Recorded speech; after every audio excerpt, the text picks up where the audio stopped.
Hello? Hello! Hi, everybody. Willow, Mac, hope you are doing well tonight. Getting back into it. Let's pull up Trita. Let's turn this down a bit. Al, how you doing? Vimeo Gabe. The Vimeo Gabe. I've got some ideas. Not for this room, but the room after it. For a recurring puzzle in this dungeon, and I want to see how viable it is. So we're gonna just play around with some ideas for a bit.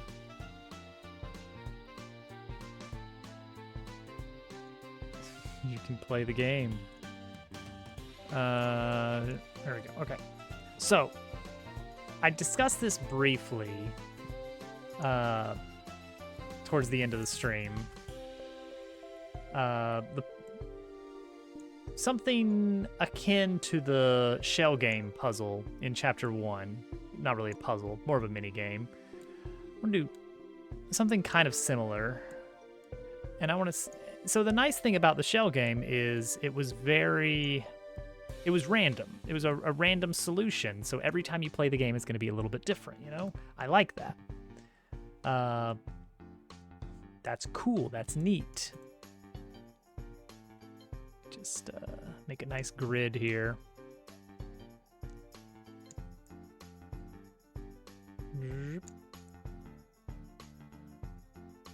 All right. So the vague idea that I'm looking at is, so there was this old game called Pipe Dream where you had these tiles you would have to place, and they would be like a curved tile, a straight tile, there was like a crisscross, and your goal was to, as quickly as possible, create a complete path from a start point and an end point. And so you were kind of like placing tiles in advance, like, I can't use this tile yet, but if I can use it, it'll go there. And oh yeah, this one I can go here, and then okay, get rid of this one. I don't need this one. And then eventually you get your complete circuit, and then that's completing the level. So the main overarching theme that we've got going on in Chapter 2 is this idea of completing this big circuit in this power station. And so we've got kind of the theming already of power coming into something and needing to get power out of something. So that works, that's doable. So I was thinking, suppose then that we have some kind of grid of cells. Maybe it starts out like in the early versions of it that you approach. It's a very small grid. And you've got power coming in, and your goal is to get power going out. And you have a set of pieces, and you are trying to shuffle them.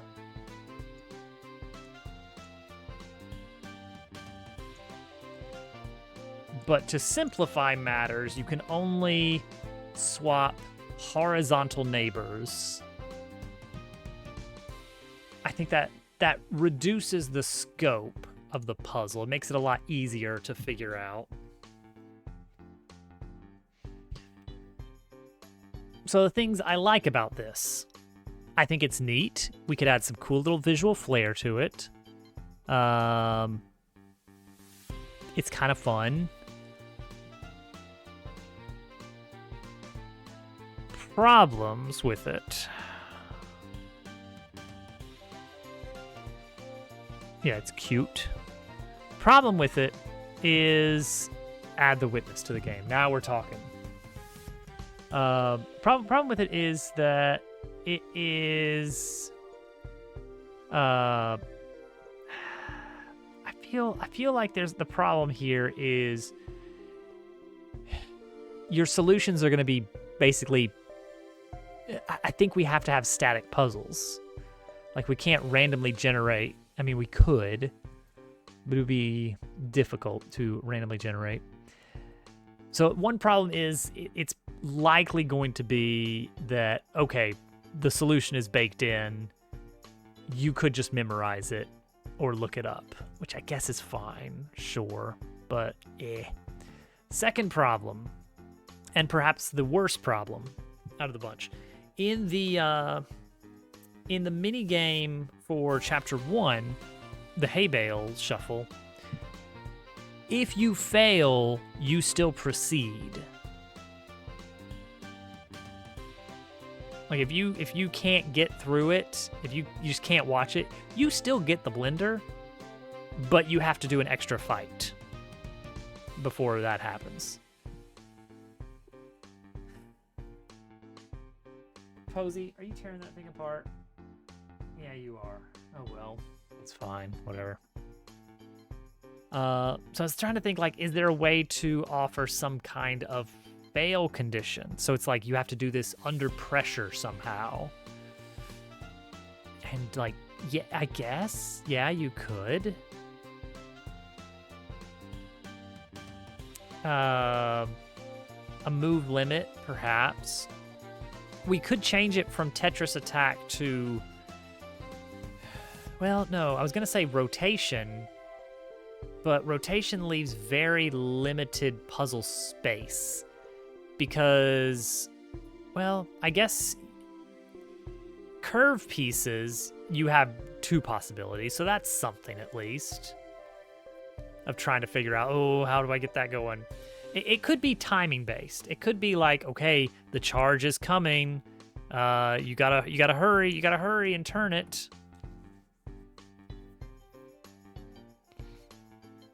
I was thinking something like, if you accidentally complete the circuit to the wrong fuse or something. Like, there's fuses, and if you blow too many fuses, then you get in a fight, but somehow it still works, I guess? That's vaguely workable. So it's like, that's not out of the question. Sets off an alarm. Yeah, something like that. So the other possibility is, like, it's time-based. It's you've got to hurry up and get everything working in place before stuff. I don't know.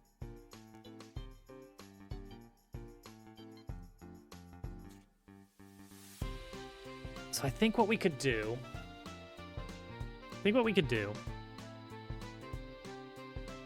maybe this is silly, is we could do the Tetris Attack style. Hey, Bach, welcome in. We're coming up with a puzzle for Chapter 2. Okay, so it's like, okay, you gotta hurry. The electricity is about to bzz. And I don't know how we represent that. In Pipe Dream, it was a very slow-moving pipe flow. So you could actually kind of see how long you had just by the speed of it. In this, I guess there could be like a timer, like a tick, tick, tick, tick, tick, tick, tick, tick, tick, ding, brrr, and then the electricity kind of zips through it really fast. Maybe. I was thinking that. I like that. Okay. Thematically, it works.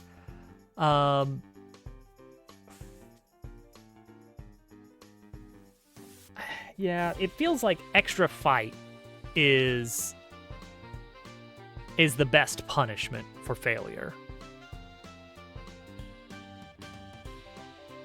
So I could definitely see, like, oh, if you get it wrong, then, you know, something happens that forces a fight, and then it's working regardless. Like some of those zapping mushrooms we haven't actually drawn up yet attack you. That's workable.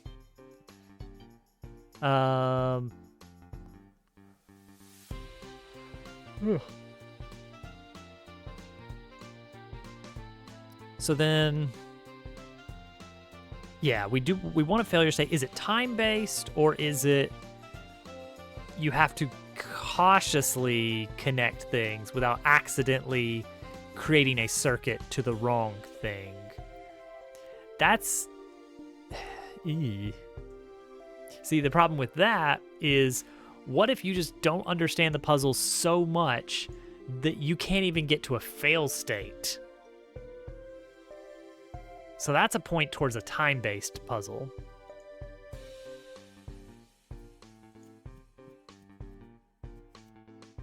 So I think tentatively, let's go with time-based. So next puzzle is... Next problem for us to solve is, what kind of movement system is it? Is it you rotate the pieces? So you turn a vertical into a horizontal, and a curve, you kind of can control which way the curve is pointing. Or is it more about actually swapping neighboring pieces? Or even, well, no, I was about to say Yoshi's Cookie style. Well,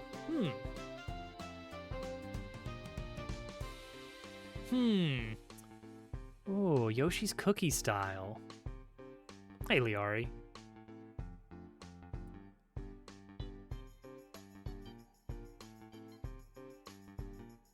Okay, now Yoshi's Cookie style is...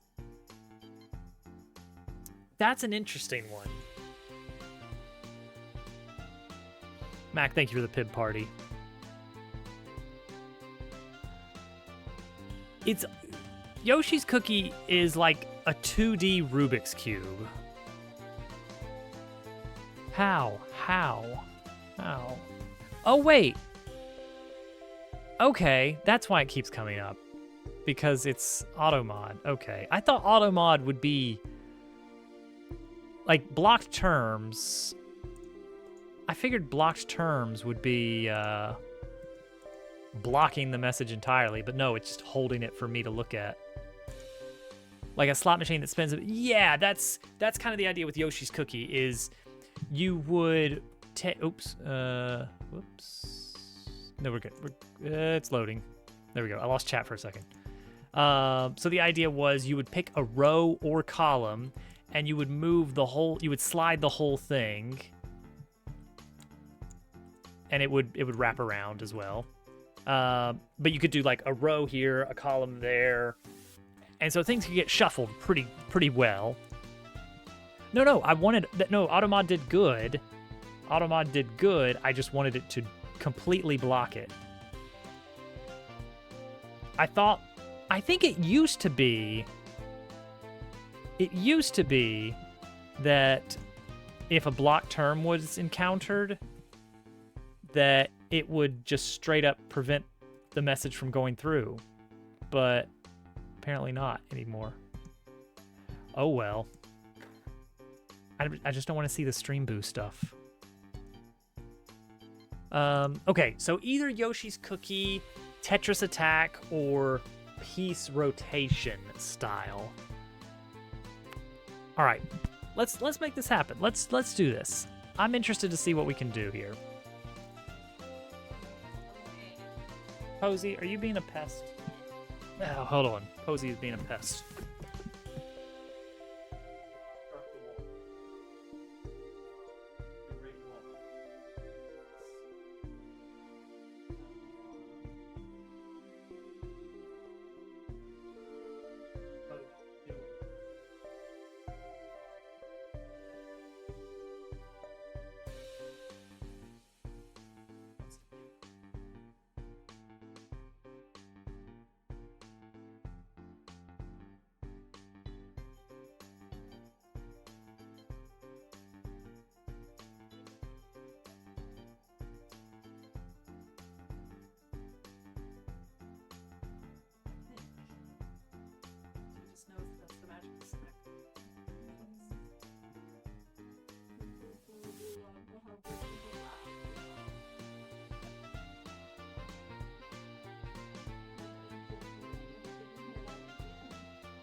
So, oh god, you know what? Yoshi's Cookie actually did that. That was, I guess, let's call it a status effect that Yoshi's Cookie did. So,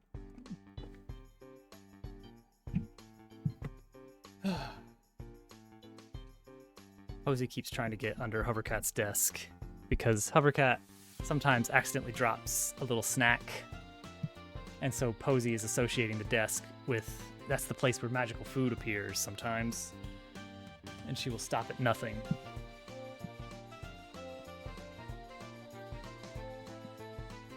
She's just staring down Hovercat. Yeah, Yoshi's Cookie actually had, since it was kind of a, versus arcade style game, it had kind of the equivalent of sending each other garbage, but instead of garbage, it was status effects. Things like you lose control for a few seconds, or you can't see. It was the inverse of what Pale Blue Zebra mentioned, which is you cannot see the center 3-3. It was very, very difficult to work around. Okay, let's do it in 3D here. I don't know, do I want to make a? Oh gosh, I don't want to go too in depth right off the bat. Or should we just go full throttle? All right, new folder here. Let's call this slide puzzle.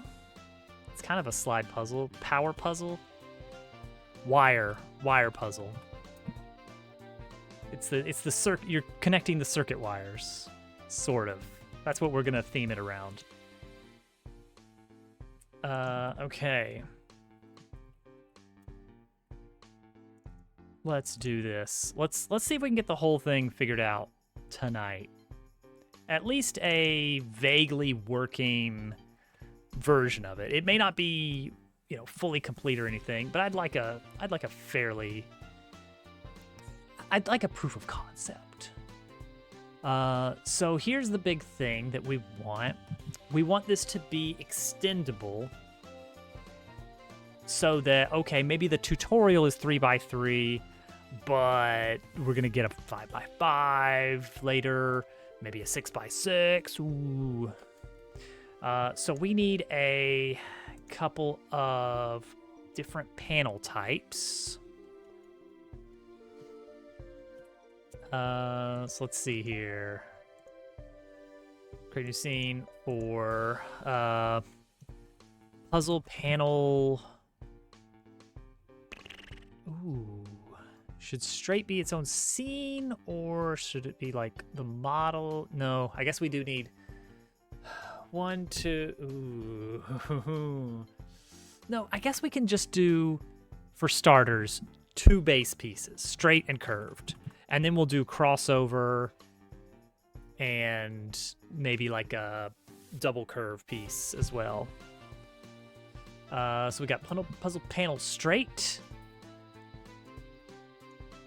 And puzzle panel curve. Okay. Let's just make, we're gonna do CSG because of course we are. Because this is the easiest way to really get what we want quickly in this. We're gonna say, we're gonna line it up right like that with a nice thin-ish piece of material, whatever this is gonna be. I don't know. It's fine. We'll do it in Blender later to do a for realsies one, but this is fine. Do a torus. Rotate it. What's our first curve? It should be up here, right? Probably. And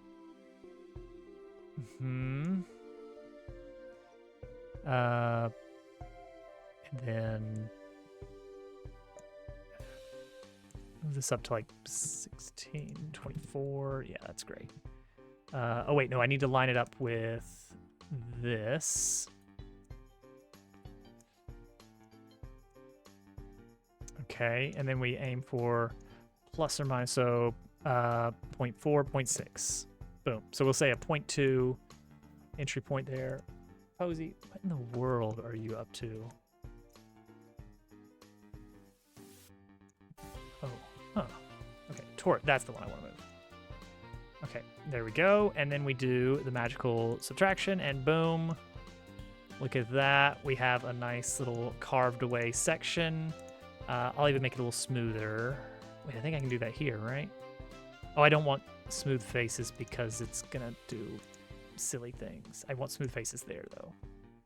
Okay, that looks fine to me. There's our base curve piece. And then puzzle piece straight is gonna be almost the same. But instead of a torus here, we're gonna do a cylinder. How much was my torus here? 24 sides. So let's do 24 sides here. I believe the radius needed to be 0.1. Plop. And then change that to subtraction. Incredible. Look at the, what are we getting? What's going on with this mesh here? Why is it doing that?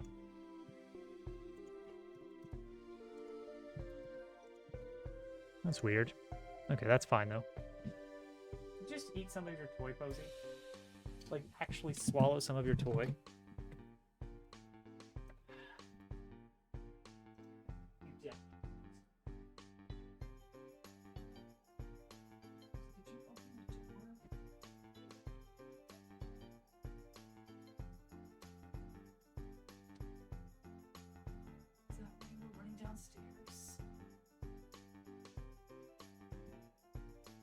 Gosh, Posey. Posey is... Yeah. She's being a silly dog tonight. Alright, wire puzzle script. We need to preload curve piece and straight piece. Oh, you're chewing it right now. Give it to me. Did you swallow it? Is it in your mouth? Open your mouth. Let me see. Let me see. Open your mouth. Open your mouth. Oh, yeah. Stephanie. Oh. Oh. Goopy.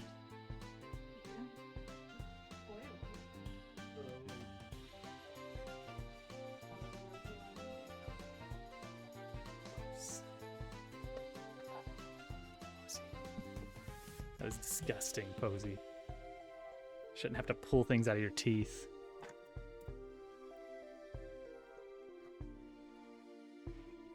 No, she's just difficult at times. Never bad, of course. All right. Oop, nope, cancel. Save. So what do we need here? First off, we need function to actually build out the puzzle and place the tiles. Then we need to actually handle accepting inputs and processing the movement. Turn this down a little bit. Do I have my desktop volume up a bit? I guess I do. Turn it down a bit. Okay.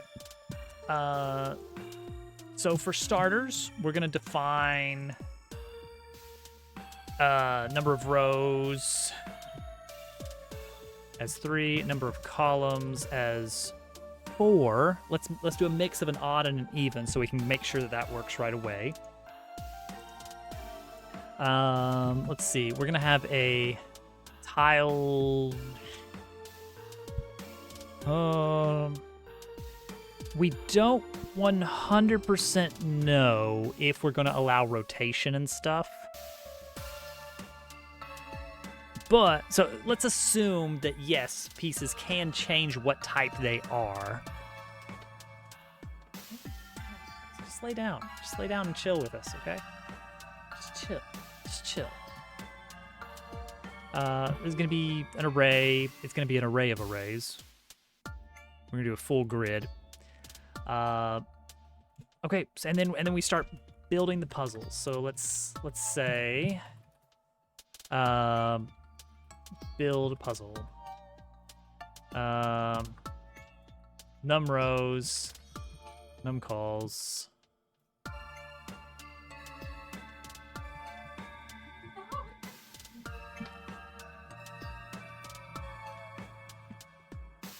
Posey, how did you get up there? Get off the perch.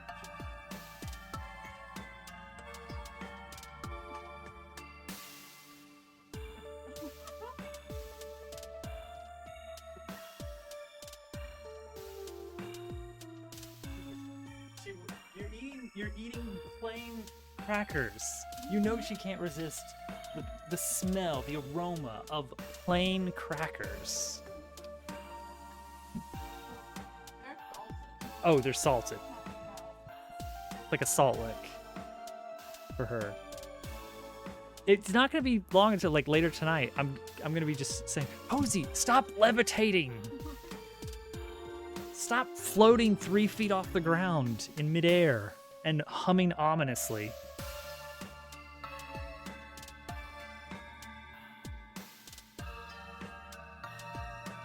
And let's just do this. Okay, magic numbers. Sure, it's fine. Build puzzle. For row in Posey party. Yeah.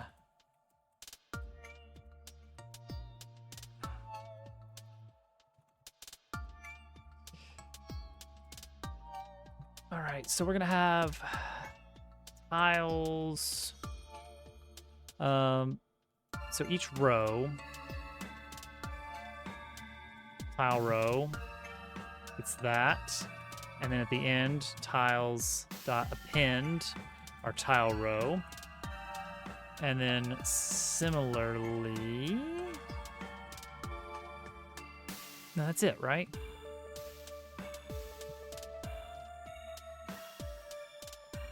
Tile row, column, pass. Posey, what you doing? What are you doing? Okay. We can assume safely that even if we do allow rotation of objects, we don't have to new up a new object. So once we instantiate these subnodes, they stick. We're just gonna have to move them around.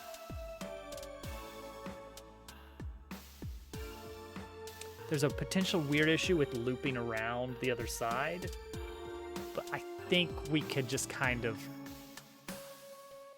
have it actually slide around and have a little grinding noise, and that should complete the illusion.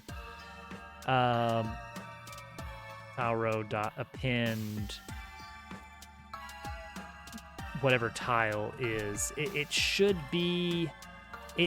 have a scene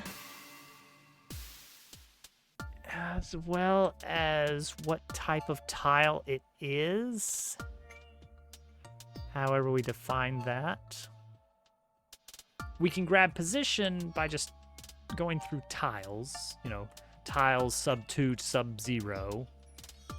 So we've got the coordinates already. So we just need the tile type, whatever that's gonna be, and that may change. Or do I represent it by paths, like connections, a pair of connections, like top connects to bottom, left connects to right.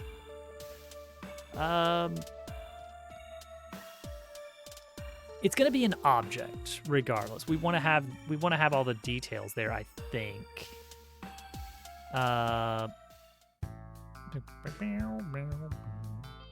You know what? Actually, these could store on them.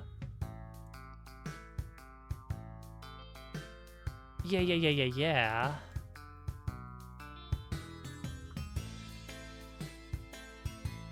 Puzzle panel could be its own block of code, and then that way, and then puzzle panel curve can also get puzzle panel.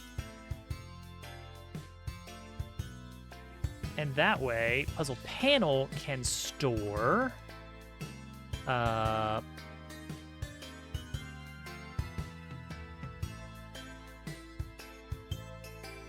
a list of connections. How do we store that? Do we just enumerate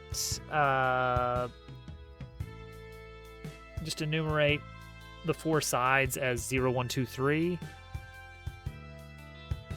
Right, up, left, down.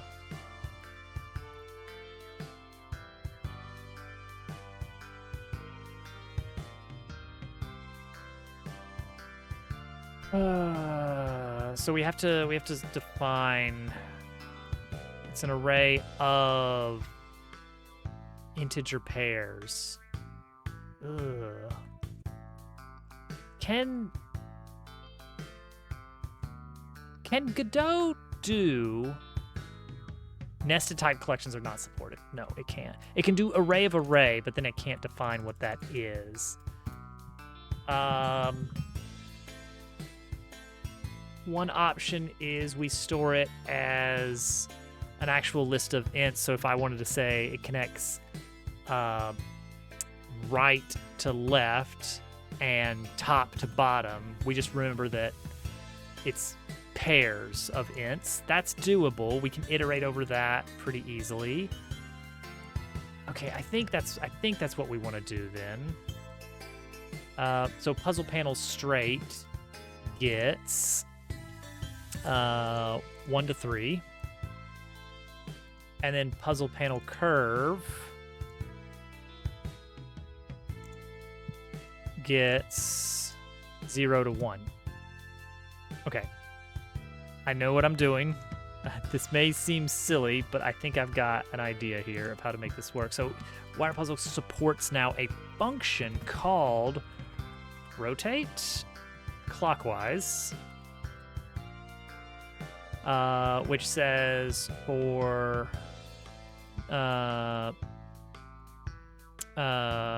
index in connection pairs dot size connection pairs size index equals. Okay, we're doing clockwise. We want to go -1. So posmod -1 4. And then we can do a similar for counterclockwise, which is +1. Don't worry. I see it. I can see the universe here, and I know where this is going. I've got the idea. It's so dumb, but it is going to work. Unfortunately, it's going to work. Get rid of these battle code things. I don't need these right now. Okay. So, with that, we have the connections listed in the object, in the scene. So that's easier to access than before. So next, let's say,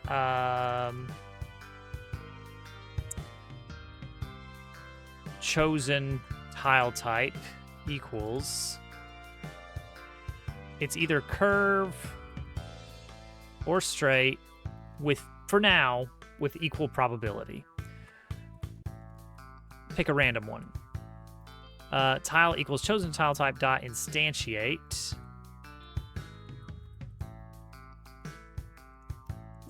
We append it to our list of tiles. And we also have to set the position. The scaling is going to be...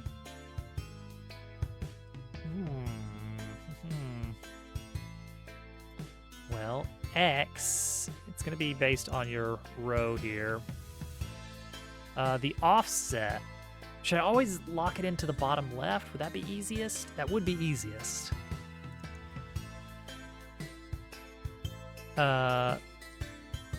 So tile dot position dot X is going to be which column number we're in.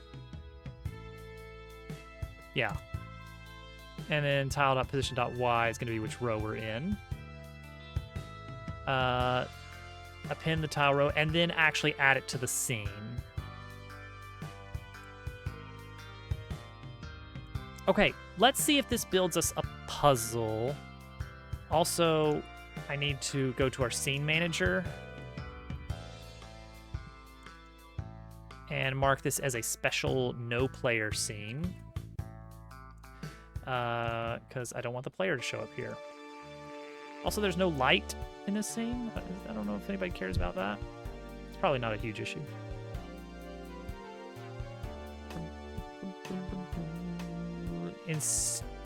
Instantiate? Who let that one slip by? Insatiable. Okay, here we go. It loads. There's no camera. That is probably something we want. Looks great. Have a light as well. Beautiful. Let's see it. Show me a puzzle. That's good. That's a good start. It's working. It is working. It's not going to win any awards, but it is there. When we model this, I got to remember we need to add beveling to these tiles to make them look more like panels that are distinct from each other. I think that would be good.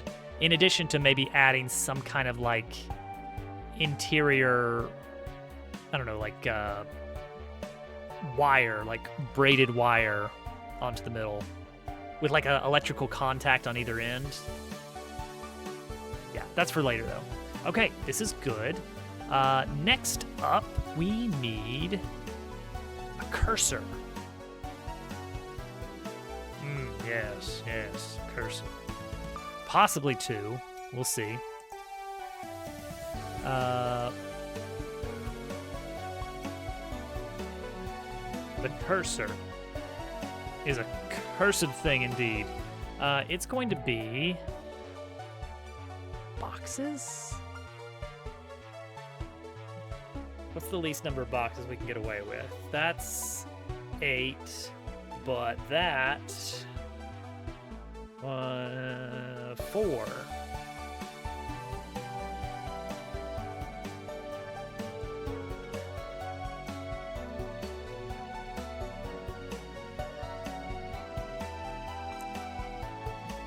New material, unshaded, bright white, undeniable.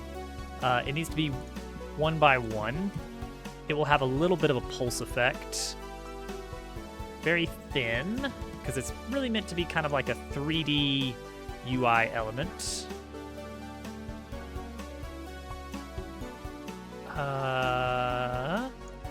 Something like this. Good. And this. Good. And this. Good. Boom. You didn't know where I was going with that, and then suddenly it just fell into place.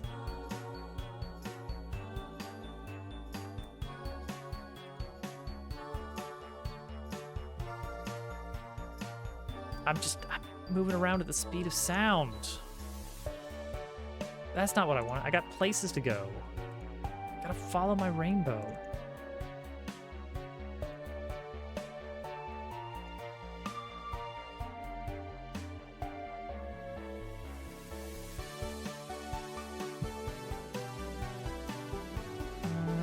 Loop, autoplay, make it 2.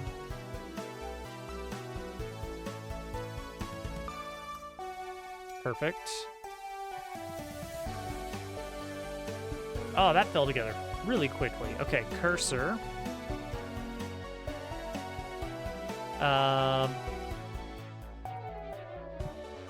Cursor, target, position equals vector 3.0. That's fine.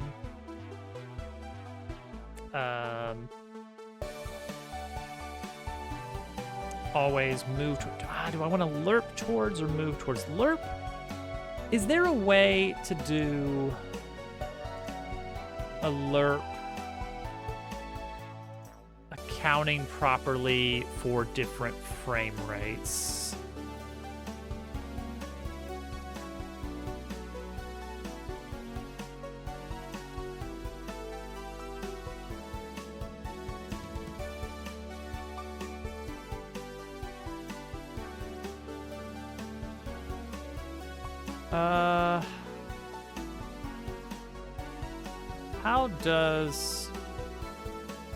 How does lerp work well with that?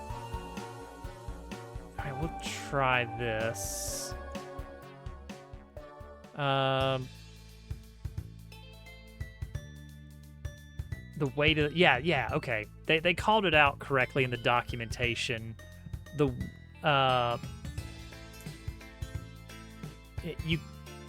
It's going to, oh wait, improved lerp smoothing. Improved lerp smoothing, you say?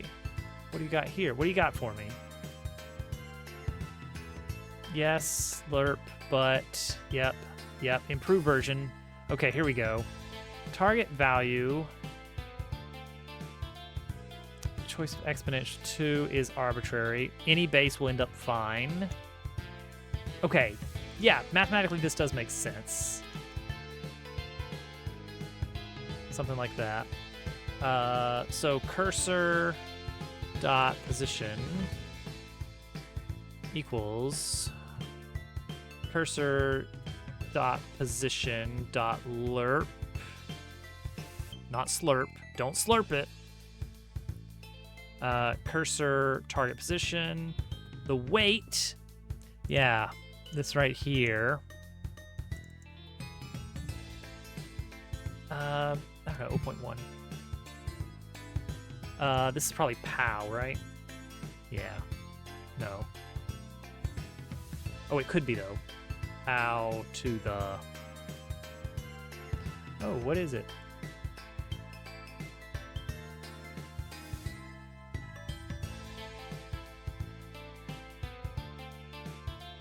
An exponential function, any base, any given base. So let's say squared.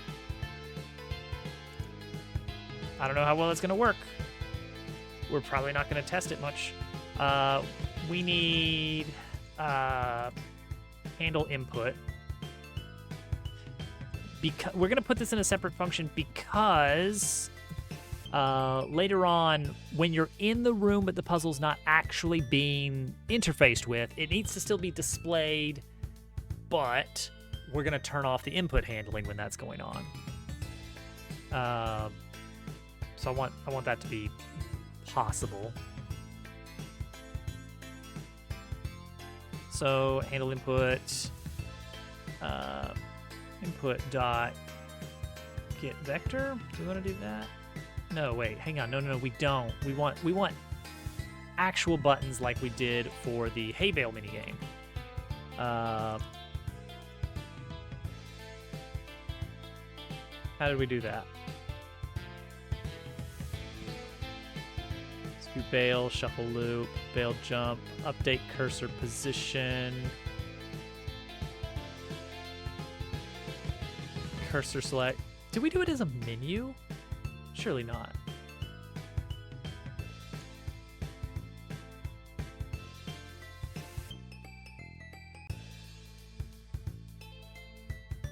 Where did we do...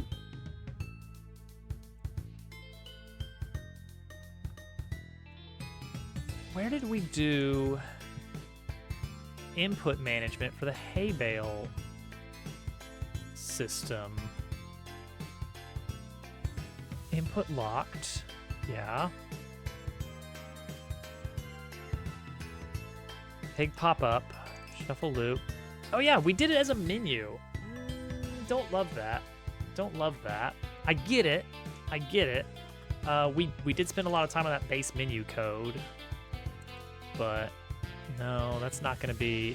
We're gonna do is action just pressed for up, down, left, right, and that's it.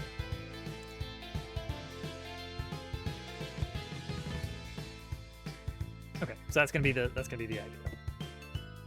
Okay. So let's do target direction as a vector 2.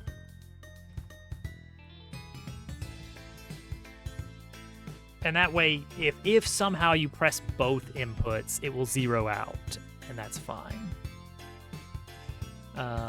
Y plus 1, down, left, right.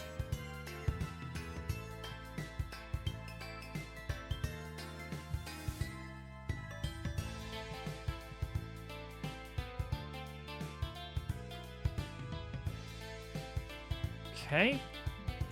Then, assuming that we can input, we will just cursor target position plus equals our target direction. And then we need to do boundary handling. Oh, wait, this is a vector 2. Okay, let's leave it as a vector 3, even though we're only going to use 2 components of it. Just makes the math easier. If cursor target position dot x is less than 0, cursor target position dot x. Oh, better yet. Oh, this is so brilliant. Cursor target position dot x equals cursor target position. Do a pause mod, and that'll just wrap it around. So we do want to actually store this right here. Hello? That was silly.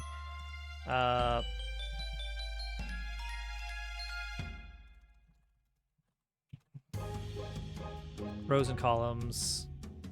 For X, we're looking at columns, and for Y, we're looking at the number of rows. Okay, let's see if that works. Let's hop into our system and see if we've got wrapping with controls. I'm seeing no controls happening at all. Also, this is small. This cursor is tiny. Why is this cursor tiny? I thought this would be the right size. But looking at it now, no, it's a bit tiny. It is in fact teeny tiny.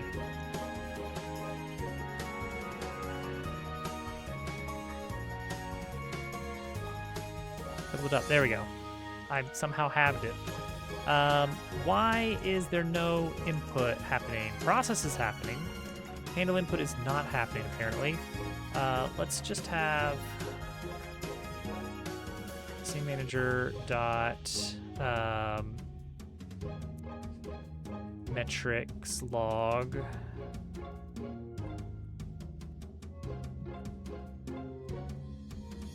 I think that works.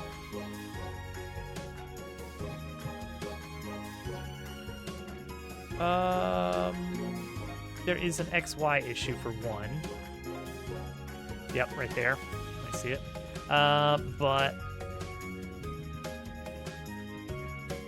But it's not actually moving. Oh, bot. Bot, get out here.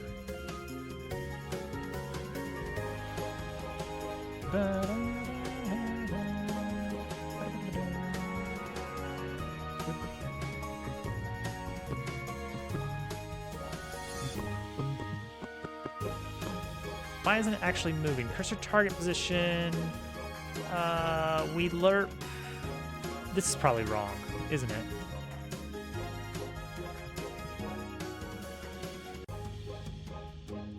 If I were to replace this with a more traditional lerping,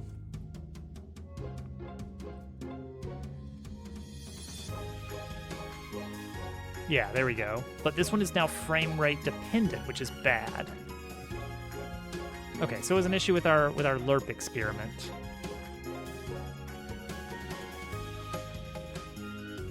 So what's going on with our lerp business here?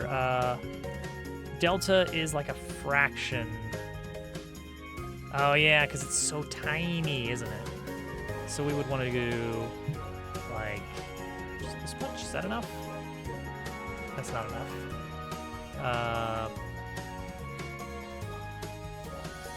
Is that enough? Ooh, it's starting to move.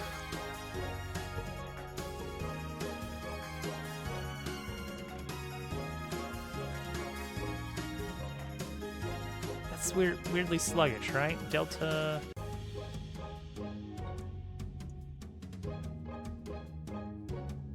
Okay, that's better. Whoa, I lost it.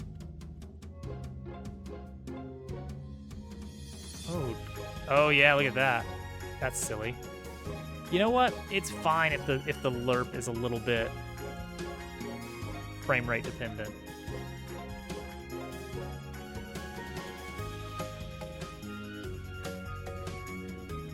I honestly don't care that much. Move towards would probably be better, wouldn't it?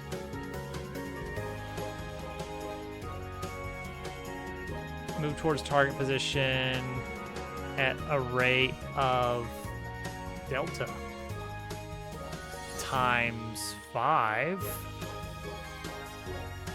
See, it's a lot more.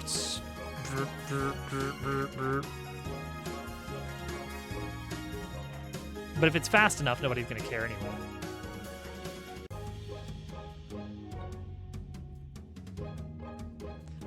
Should probably put some kind of. Nah. Immediate input is fine. Okay, so we can target individual elements. That's good.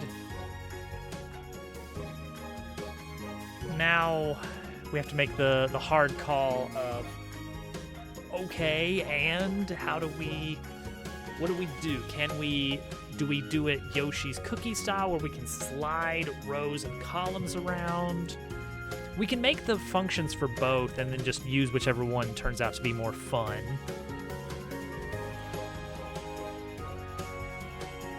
We're gonna base it on the cursor's target position.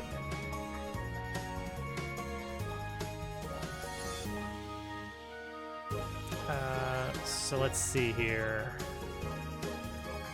Row num. What's that? Now this is gonna be silly, isn't it? So I'm gonna have to like tween everything. Is tween the way to go?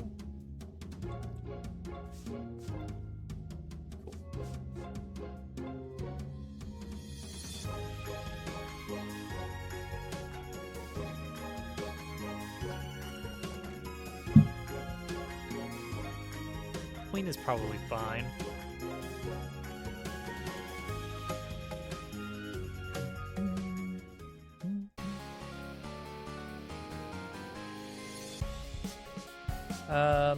Sure, we can tween. We can tween with the best of them.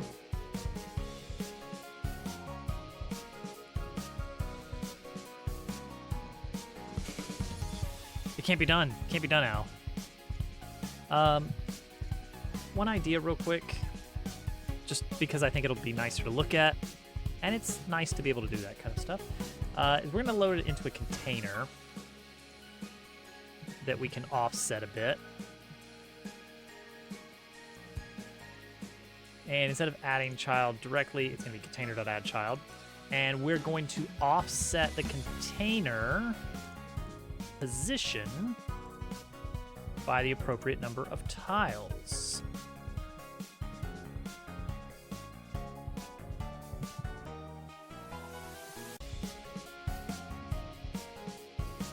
How much is that? How do you go about learning Godot? Oh, Dobbs, how did I learn Godot? What did I use for my learning exercise? We did some really quick and dumb project to pick up Godot initially, I think. I think it was like I think I did like a Flappy Bird one night learning project. Oh, I remember like the week leading up to trying Godot out, I just watched a lot of tutorials and read a lot of documentation on it to kind of wrap my head around the node-based system. And it made a lot of sense. It's not an unfamiliar one.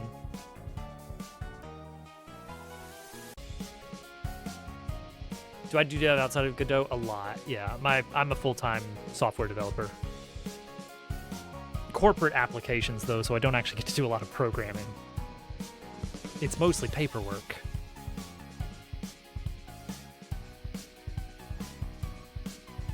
But yeah, before Godot, I did some Unity. It was okay. Predominantly, I've done web dev JavaScript games. Just kind of building my own engines. Because you can, for small games, you can do that. Hey, Popples. Let's see here. If you had one row, you would not want to move at all. You would want it to be, where if you had 2 rows, you would want to move over by a half. And repeat for columns. Okay, how does that look? Does that center us? No, quite the opposite. What? I could have sworn that was going to be right. Oh yeah, no, I do want that to be negative. Okay, center, please.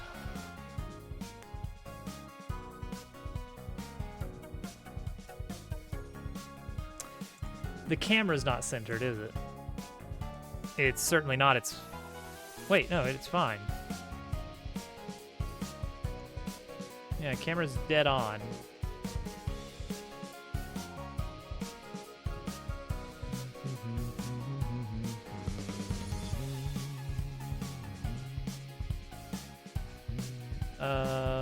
Take this wire puzzle and scale it up a bit.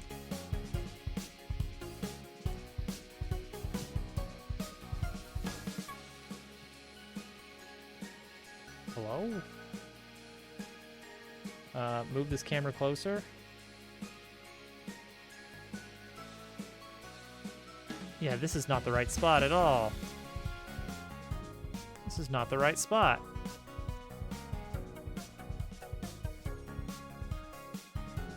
I want to be another half over and a half down.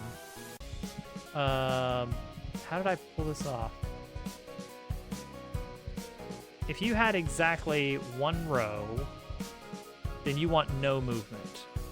So yeah, 1 minus 1 would be 0. Perfect. If you had 2 rows, then yeah, you'd want a half a block over. 1 over 2.0. Why does that not add up?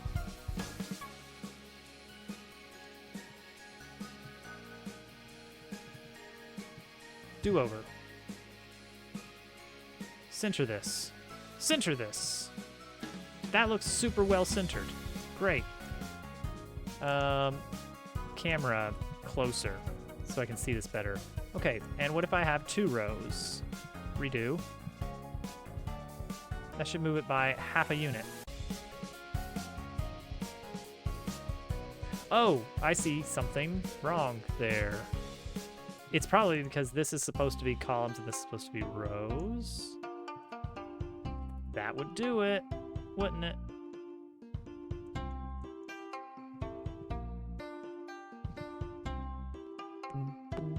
That was the problem. I mixed those up, didn't I? Okay, much better.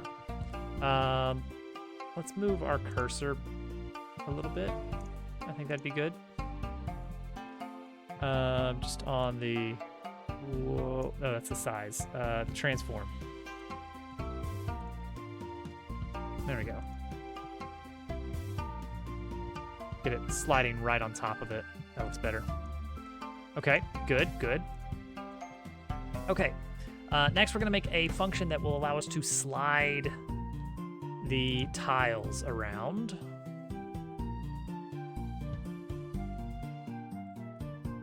How are the edge tiles going to slide? Like, what does that look like? Does it rotate in?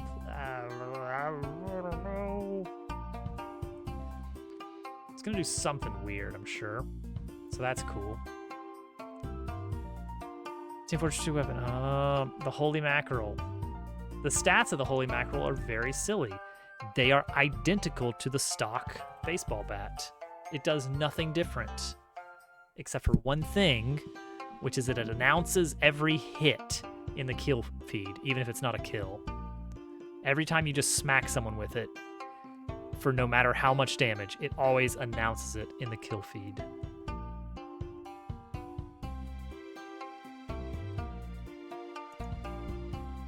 Okay, so after you press a button and we are gonna slide row.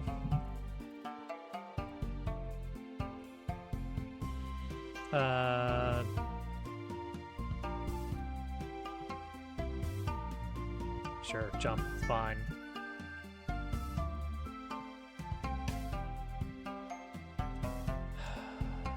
And then this is gonna do cooldown. We have to wait until it's done before starting another one. Okay, so we have a list of tiles, and we want them all to shift to the left or to the right. Well, yeah, let's assume we're doing the Yoshi's Cookie style. Let's do this. Let's say slide set. It takes a list of tiles and a direction, which is a vector 2. That's way more usable, I think. So in this case, you would say tile list is tiles sub. Oh gosh, how did we build this out? First level is rows. Perfect. So we'd say, boom, there's our tiles. So we'd say slide this row to the right. Okay, so that's how we would slide set, right? That's yeah. Okay, that's a good way to call that. All right, so what does that look like? How do you do that? We have our list of tiles. We vaguely know where they want to be.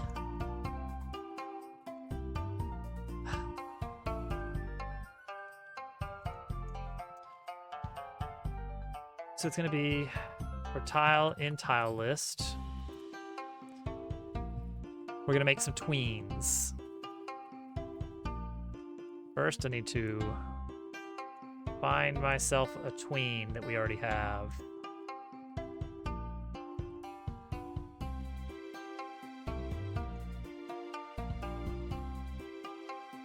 Because tweens are a headache.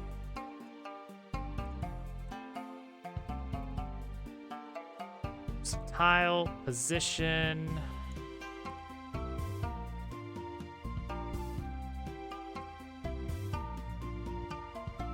Tile dot position plus direction. Yep. Now this is gonna be silly because we don't have the wraparound yet. That one's gonna have to be a special case. Move it to the target position. Transcubic looks great. Easing. What's our easing? Set ease, tween dot.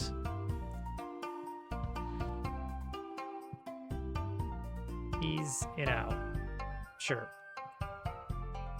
Yeah, just do that. Just create a bunch of tweens.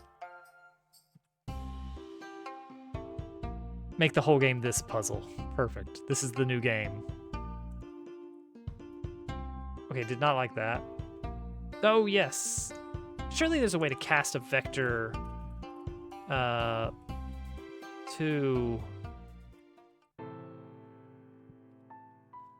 Is there not? Hang on. There's got to be like some kind of little helper function for that.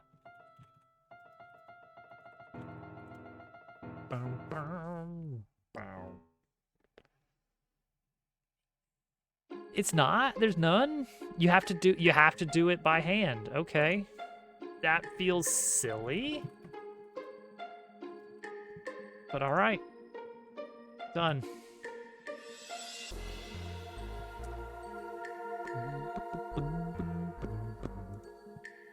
Hey, look at that. It works. Sort of. Okay. So there's two other things that need to happen here. One is we have to actually move the last one back around. And two, we have to actually move the things in the array. We have to shuffle our array a little bit. It's gonna be interesting, but doable. Would it make more sense to move the array first and then iterate over position versus expected position? And say, well, this one was supposed to move, or this one is not in the place where it would be expected to be, therefore let's create a tween to get it there. That's an idea right there. Let's do that. Let's do that instead of this. We'll do the tweens in a bit. That will be soon. Oh, that makes this a little bit uglier, doesn't it? Okay. Ooh, that does make this a little bit uglier.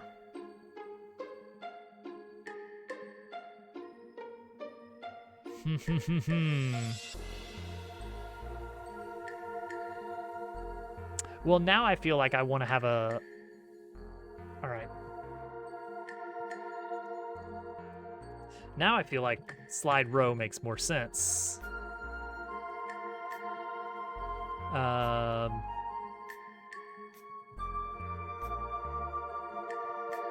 Direction is going to be 1 or -1.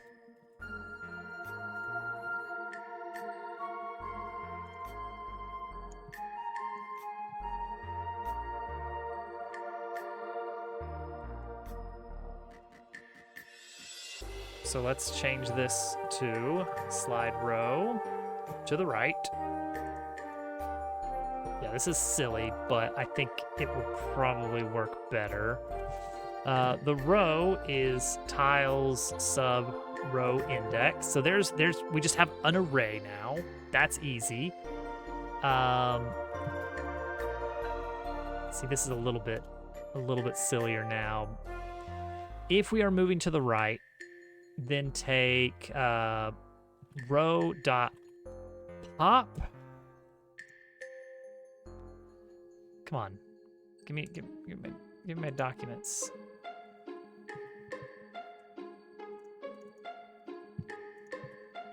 Pop is pop. Here we go. You have to specify. Surely there's a. Here we go. Push and pop. So you would pop back,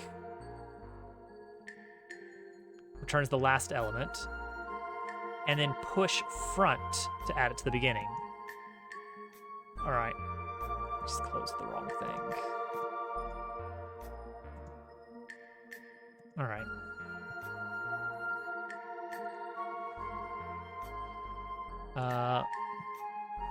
Pop it from the back, push it to the front.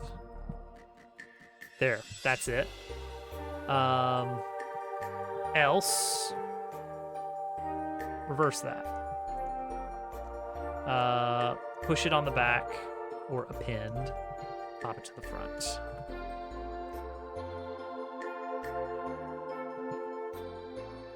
And then we need a tween board state, which is going to just kind of correct everything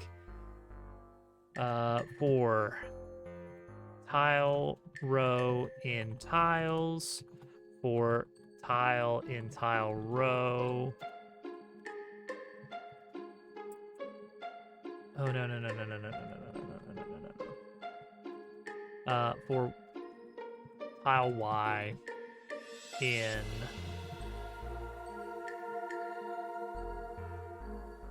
tiles for tile X, in range, tiles, tile Y, dot size. Just iterate over the array.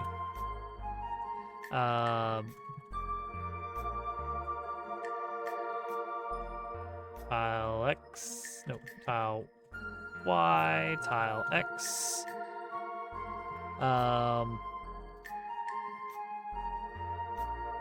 So now we have our current position is XY. That's easy.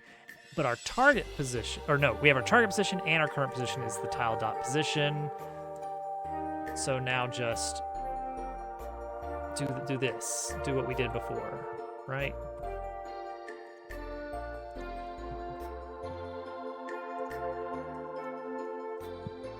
But better.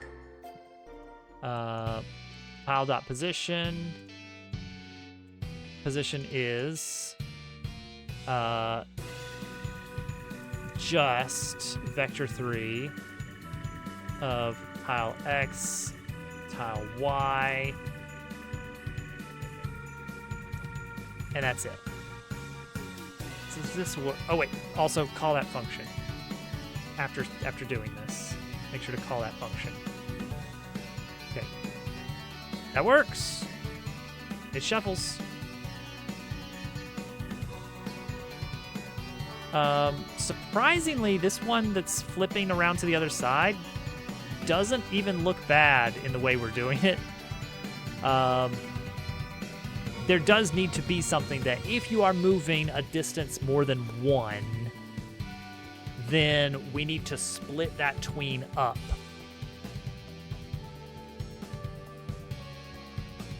And also, I think this would fail. Oh no, it won't fail anymore. It visually looks weird, but it is keeping the order of things when we go crazy on that. So that's fun. Okay, cool. But we still would probably want to have some kind of cooldown on sliding. Okay, so that handles slide row. Let's fix this. If target tile position dot distance, yeah, let's just do distance squared to tile dot position is greater than 1.0, then break it up, otherwise do regular.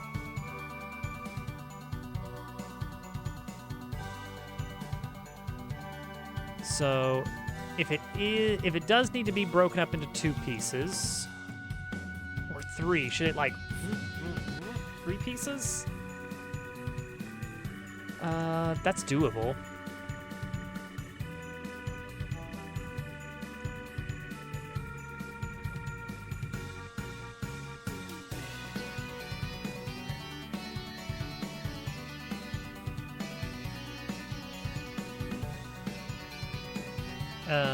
Slide behind,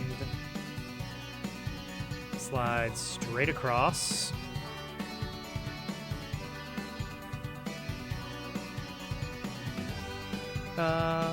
Is this necessary?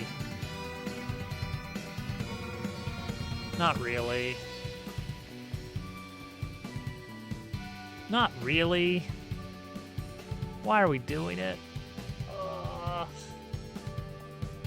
Tile dot position plus vector 3 0.1. Do that for 0.05 units. Then move to target position over the next 0.1. And then move to the final position over the next 0.05. Oh, nope, wait, broke something. Yeah, I did. There we go.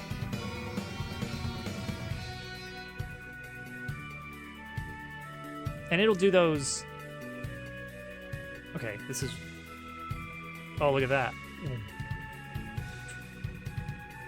I kind of want to slow this down because that looks really nice, but also I think I want it to be backwards. I think I want it to go behind this thing. This is going to be kind of like inset.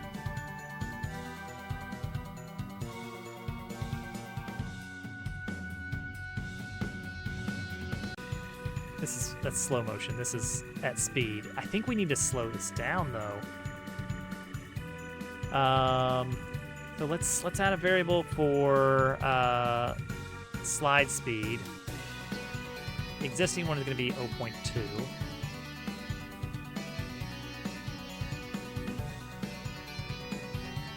And this kind of cuts it into 3 pieces, a half slice and 2 quarter slices. So what if we said that this did nothing, then so that they all slid in unison?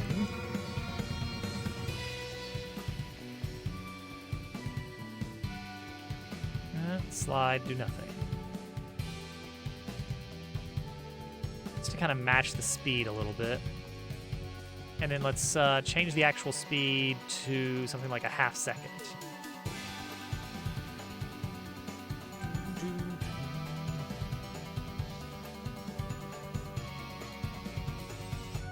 That's fun. It's very mechanical looking.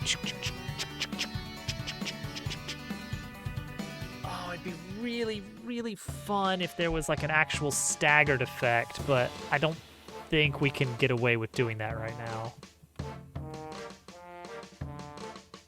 Or can we?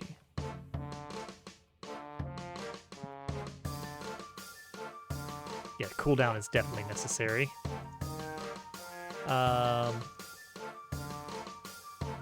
Cooldown timer.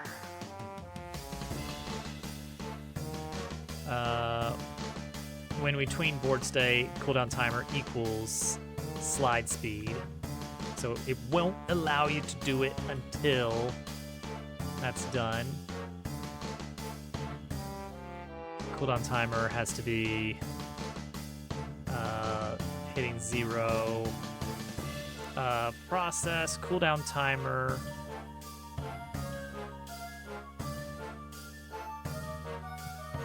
Move towards 0 by delta. There we go. So that ensures that the cooldown works. What's our next play here? We have a function now for sliding the board around. Great.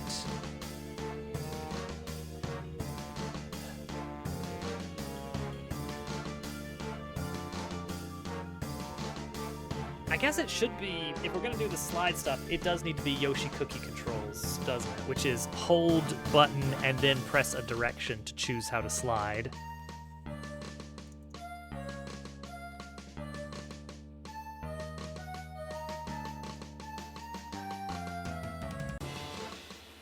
So that's easy enough to do. So we just say, we get our target direction. If you are holding jump, then slide based on your target direction.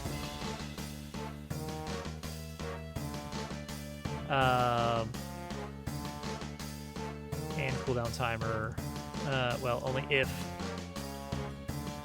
cooldown timer is less than or equal to 0. Cool, yep. Otherwise, if you're not holding jump, then actually move the target position. All right, so this should allow us to hold the space bar. Oh, nope. It's just going. It's just going. Target direction X by default is 0.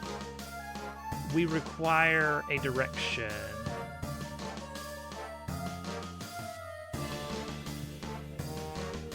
Oh, but that's going to tween board state, isn't it? Yeah, so we do need to return.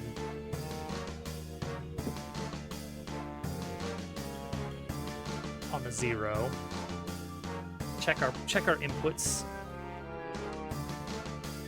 There we go. I can slide left or right now.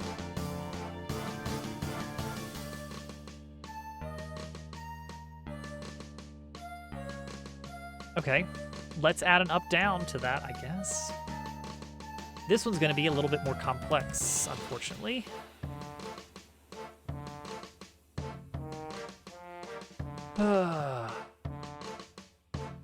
Yeah, this is actually going to be a little bit hairier.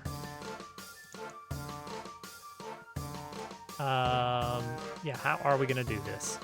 So, so we have multiple arrays, and we need to cycle the elements through them.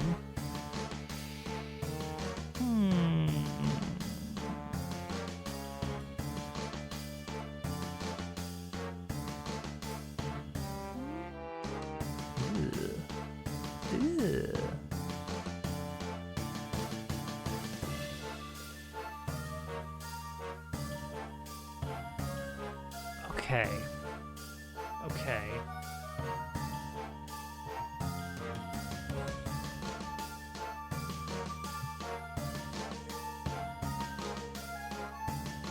Can you do a regular old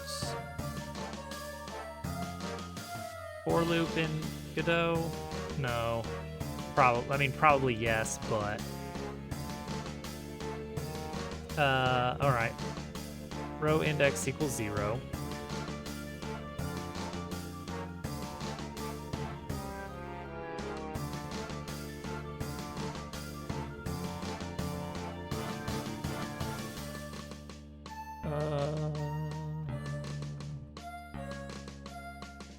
All right, so we're gonna just loop through our rows, right? Can we reverse the range?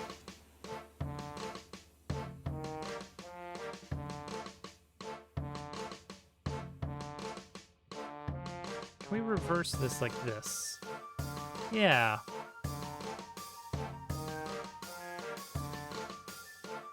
No? Wait. That happens in place. Yeah. Okay, so we could say normally we're going direction -1, but if direction equals 1, reverse the range of values that we're looking at. Okay, this might be the easiest way to do that.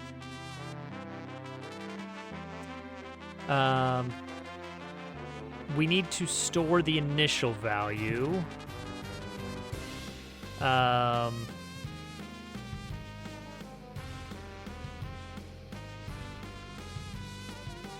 By doing tiles sub we're doing a column, so sub 0 sub call index. So grab the one from the first row, but then starting at 0. Oh no, because this will. Okay, not 0, but just the last row range sub 0, whatever that happens to be.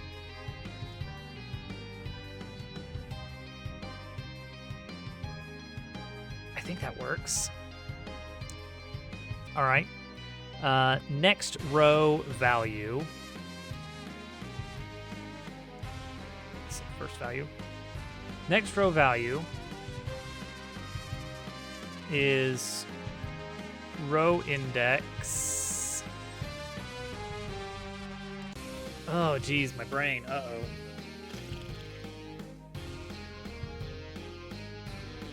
What if instead I just...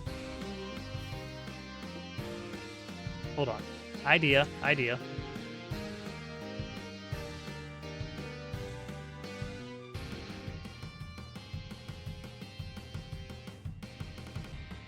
What about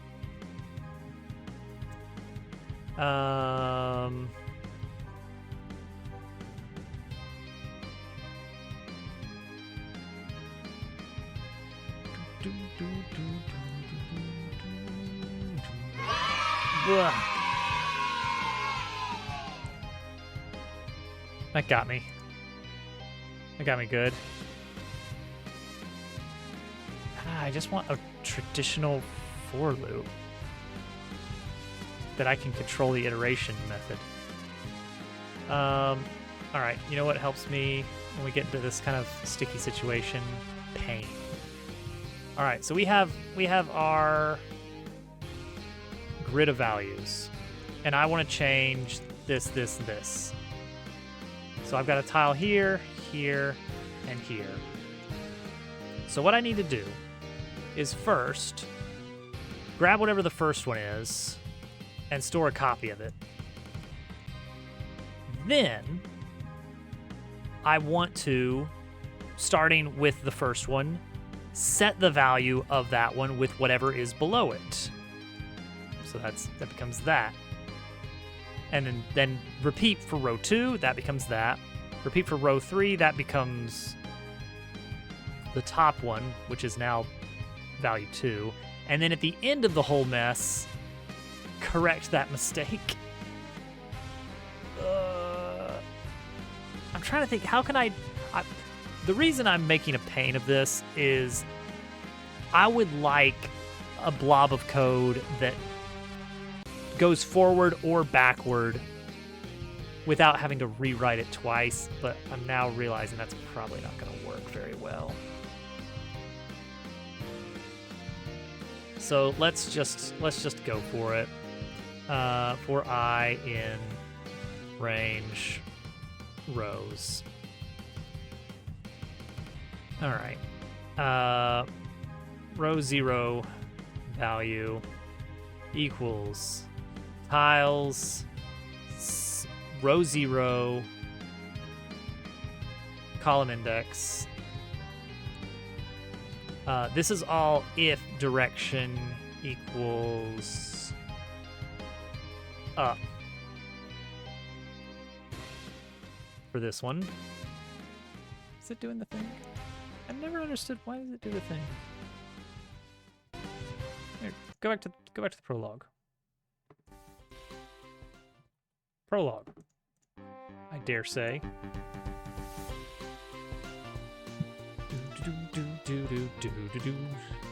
Tiles sub I sub call index equals the next one. Except we can do a pause mod here on rows so that it loops around when we get to the end. And then after that mess, final value, which is rows it's rows -1, gets row 0 value. And that's it. That's how we slide a column. Uh-oh.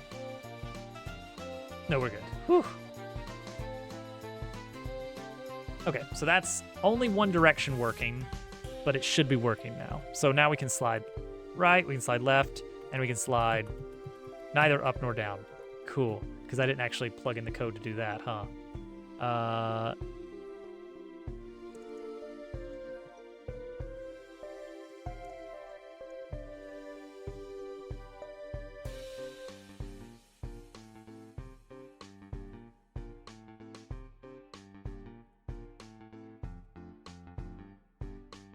Done. Oh, cool. Well, that's good. That's good then. Now, don't get me wrong, but that feels wrong. Range rows 0, 1, 2. Tiles sub 0. Ah, there it is. I plus 1.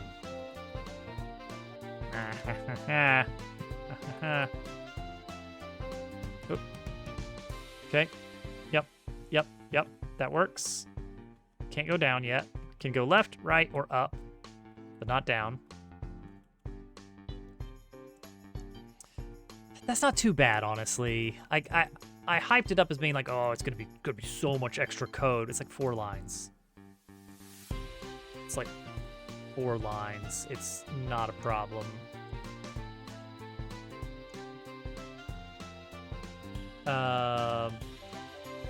That said, I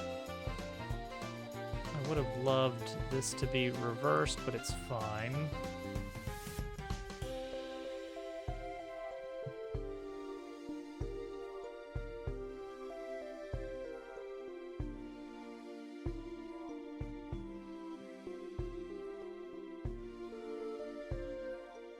I think that works. 0. Yeah, probably. Let's try it. Let's try it. What happens?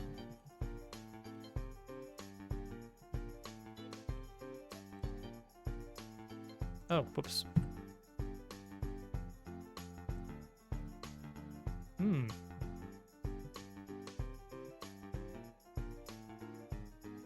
Doesn't seem quite right.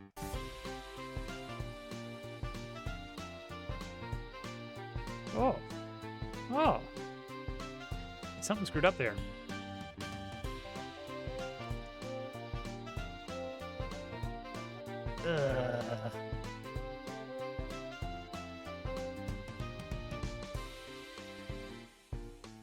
Godot for loop reverse. Looping backwards over an array. Surely there's a way to do this. Surely it doesn't require some really dumb shenanigans. This feels like a basic feature of a language.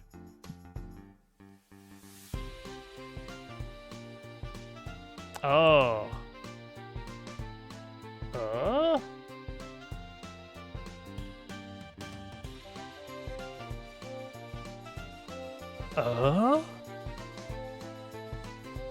That works? You can do that? Hold on. Range. Take some different parameters. Start from B. Increase by -1.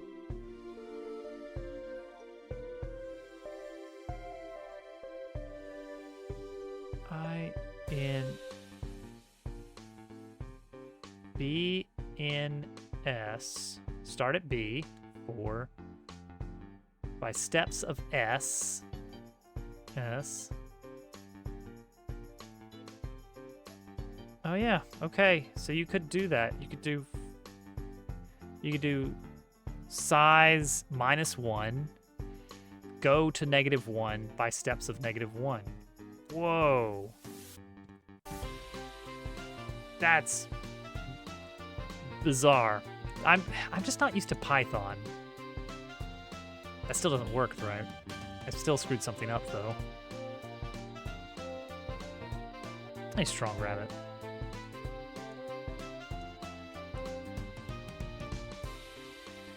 Fair warning, demo is, according to current reports, 2 to 4 hours long, depending on how in-depth you play it. Why would this... It's this, right? Last value is row -1. And then starting at... this. 100% that. Gotta invert that. Okay. Up, down, up, down. Yay. Okay. We can Yoshi's Cookie it now. Oh, heck yeah. Also, this still feels like a little bit... I want the cooldown to be a little bit quicker, even though that's probably not a great idea. Because it's gonna do some weird stuff, right? Well, not really. It's not that bad. It's like things are still sliding into place, but like barely.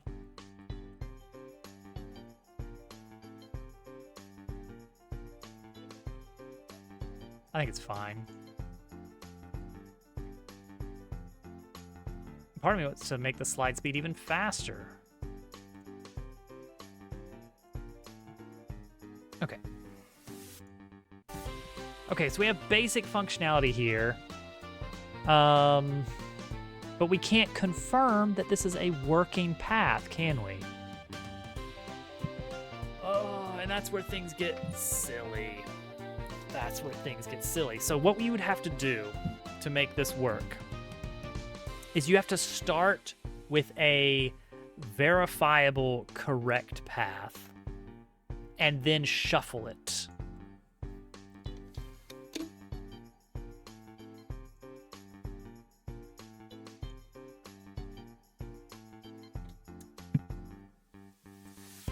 How do you start with a... I mean, I guess you need a starting point and ending point, right?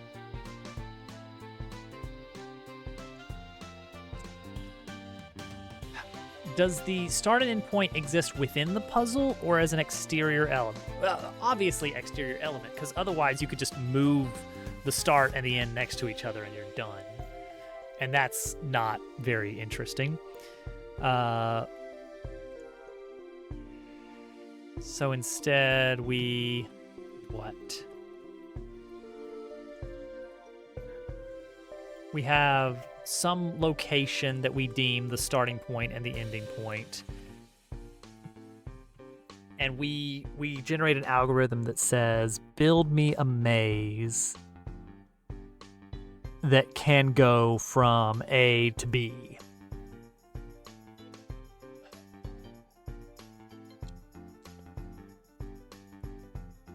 But not in a necessarily straight line, right? We want it to be kind of a little bit wiggly, or perhaps easier, do we have a hard set correct answer and then randomize from there? Because randomizing, there doesn't even have to be a set way to get to that point, does there? Like, it's always possible to click it into place. Well, is it? I don't know. Actually, I can't prove that. For this type of for Yoshi's Cookie Style Slide Puzzle, I believe, given, you know, greater than 2 on the side size, it should be possible to create any arrangement, but I can't prove that. It's just a hunch.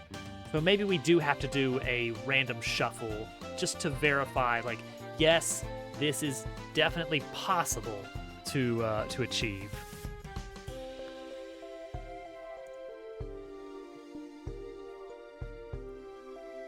Well, now I feel less good about the Yoshi's Cookie Style, though, just because of the difficulty of reaching the correct solution, versus rotation, which feels more doable.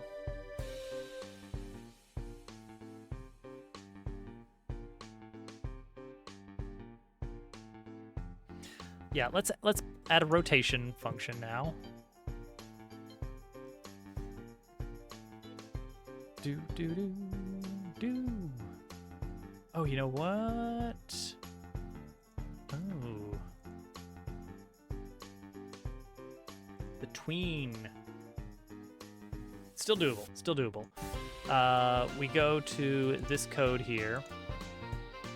Our rotate function here. We can make that actually like slide out and in.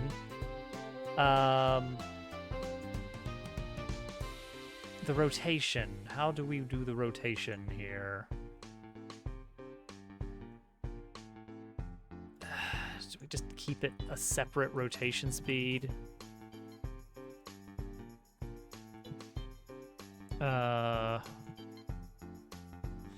Of 0.4. Why not? So when we rotate, it is a tween again. Gosh, I love tweens. I love a good tween.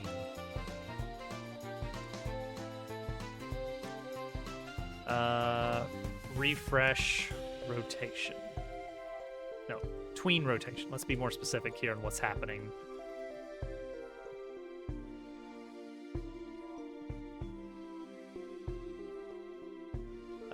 Direction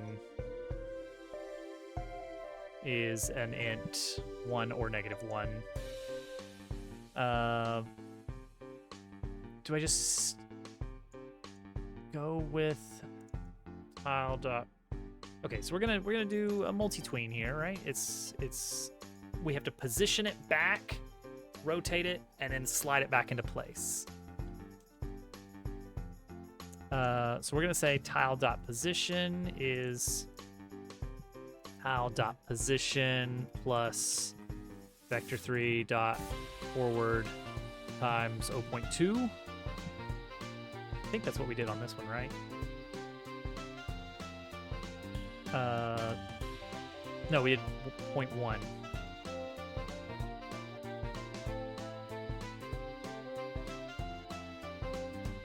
Now, because we're tweening, it'll just stick to... I'm gonna queue up the tween, but it's not gonna launch it until the next frame, I think. So I think this is safe. Oh gosh, what if it's not safe?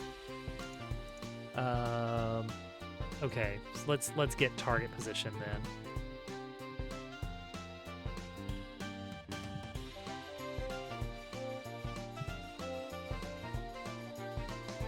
Just because I'm not sure.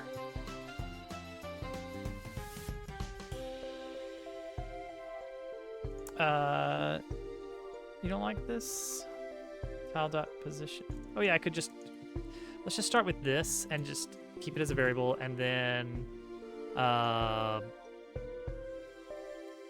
back position is tile dot position plus vector 3 0 0 negative 0.1. Okay, so we'll move to tile, not to, oh right, I'm not a tile, I don't exist. So first move to the back position over the course of rotation speed divided by 4.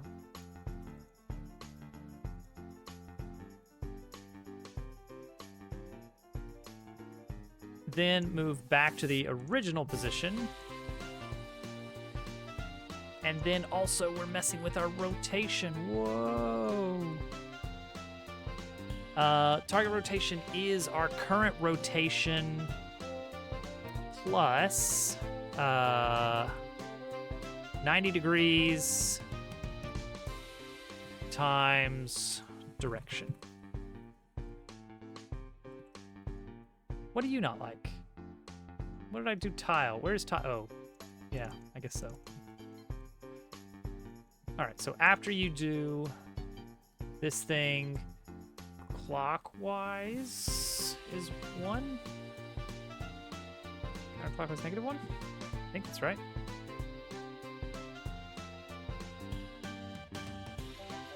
Well, what do you not like? Vector 3 and float. Oh, right. It's rotation sub Z.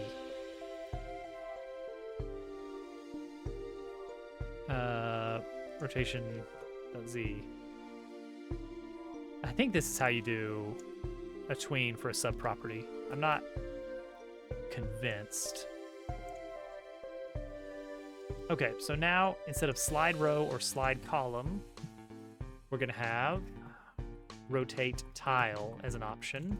And I think this might be the route we go.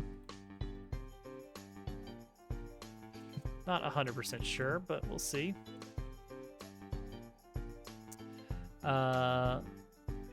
So we've got our tile is tiles sub row sub column, and then we just call tile dot. Let's just do clockwise, and we don't even have to call tween board state here. We just do it. I am gonna set a cooldown timer of slide speed because the rotation is an issue.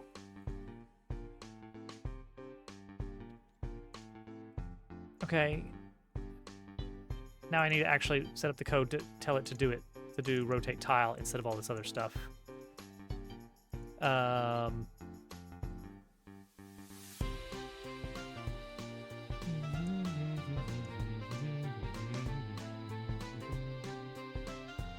All right, we're gonna mess with this a little bit.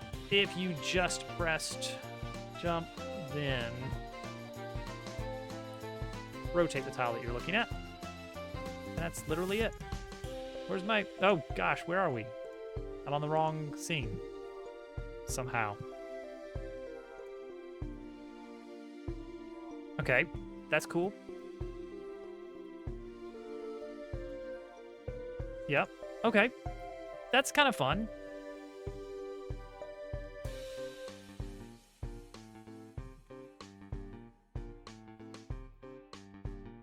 Like trying to figure out, oh, how do I connect it? How do I connect it? Yeah, maybe that's the play.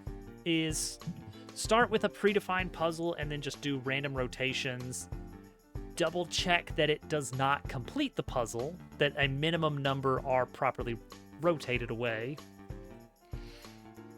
And then ship it, right?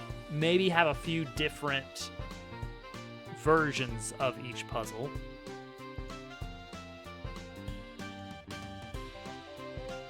Yeah, and you know what else? And maybe you have to solve them before a timer runs out, but you have to solve like 3 of them before time runs out 3 times to succeed. Well, I could work with that. That could be doable. Okay, functionality for actually testing a victory condition.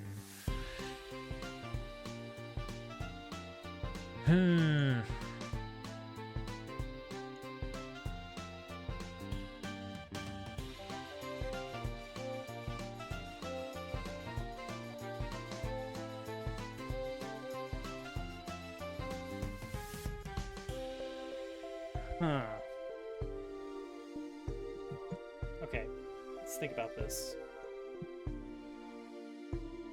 Where does it come from? Is it start on the left, end on the right every time?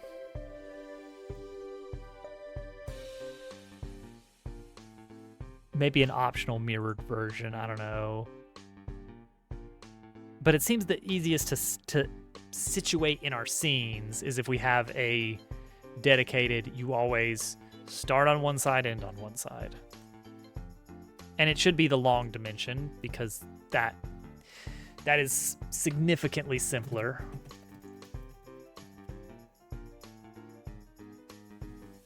Okay, just making sure I can't outpace this. Yeah, I think that's a good idea. Just have it side to side. Put a timer somewhere on it. So I think the idea is we will have in the actual scene, within the power station, we're gonna have like okay, so there'll be like a big power box thing with like yellow and black hatching on it, big warning panel, and then when you switch it on, the panels will open up. The puzzle will like outward, and then it will give you like a brief time to look at it, and then like the timer will start, and then you can and then when you complete it, doors close, rumbling of machine, and then doors open again. And we'll have like the actual like success thing as like little bulbs on the side, like a series of green bulbs and red bulbs. And once you get 3 green bulbs, then it closes and power travels through. And that's how it will work. So we'll have some kind of timer built into the machinery. So that said, that means that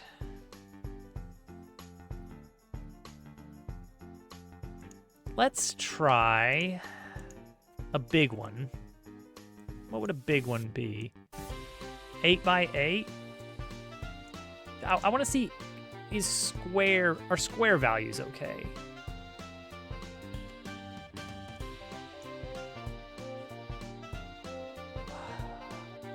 Or should it be like 812? We're gonna have to pull the camera back.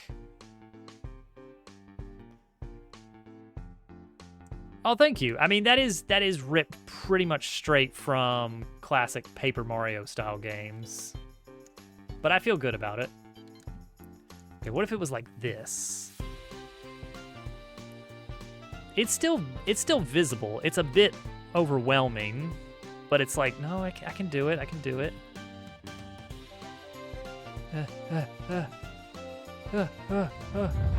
Imp.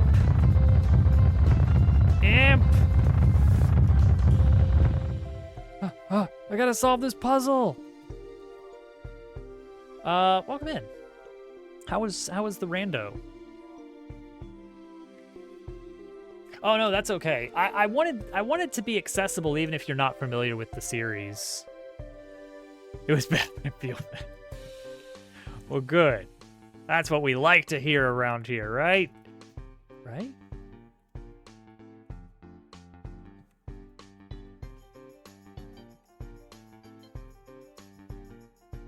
Probably. That's probably what we like to hear around here. Like you can make order from the chaos here. This works. This works.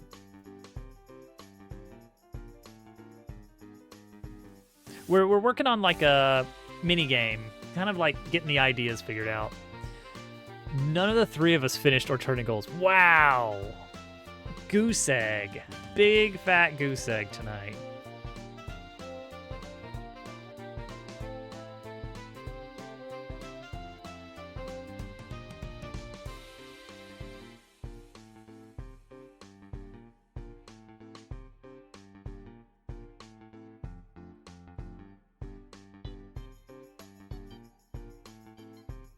A big old loop.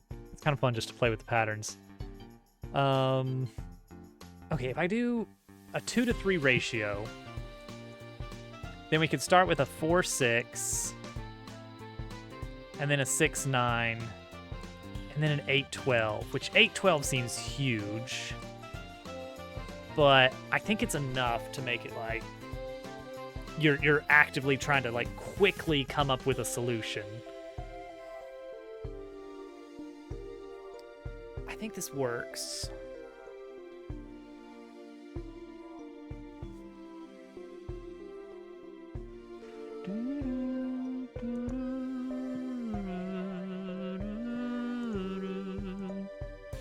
All right, puzzle panel.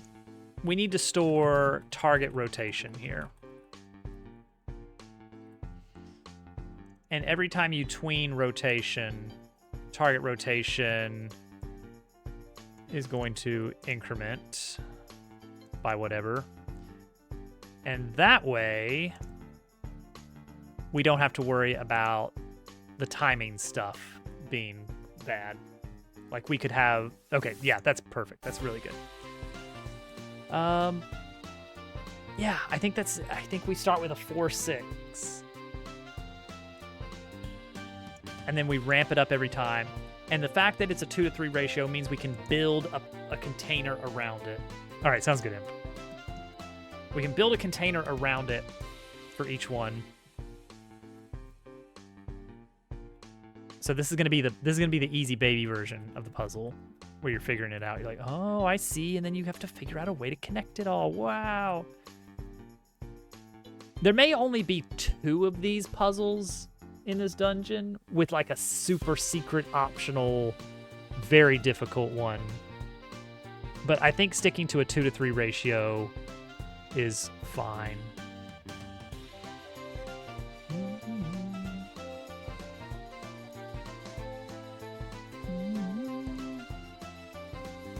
Now, we still have to have valid, winnable solutions.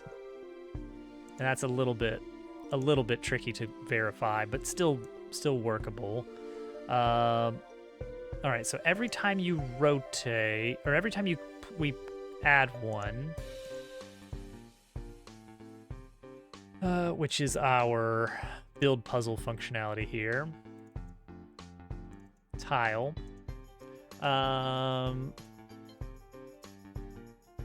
Rotation count equals that for I in rotation count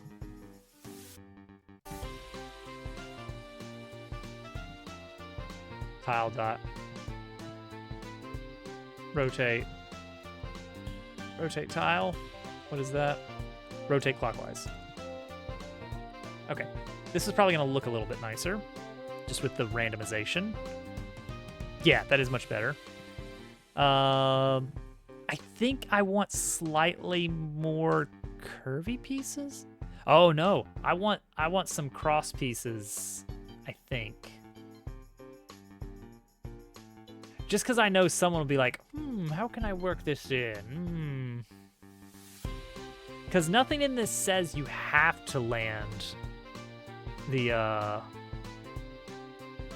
connection there, right?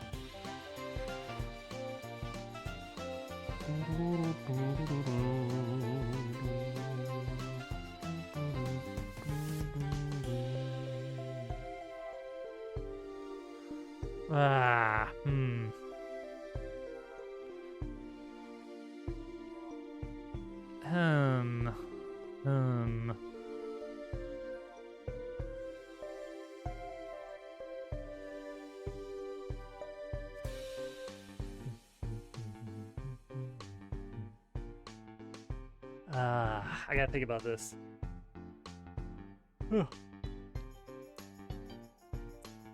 Are cross pieces actually worth putting in here?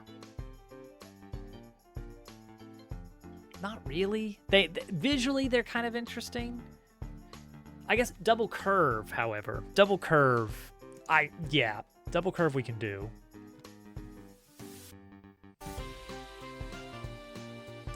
So create new. No, just copy this. Double curve. We basically yes. So the original idea was Tetris Attack meets Pipe Dream for a minigame, and I've toned it down to just you can just rotate tiles. Every game needs a pipe dream. I agree. Why doesn't that happen more? Double curve.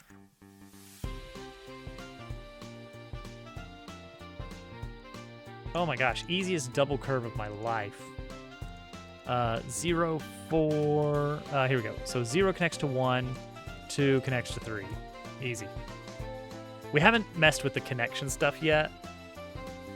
That's where we're gonna validate the solution and then actually animate the path.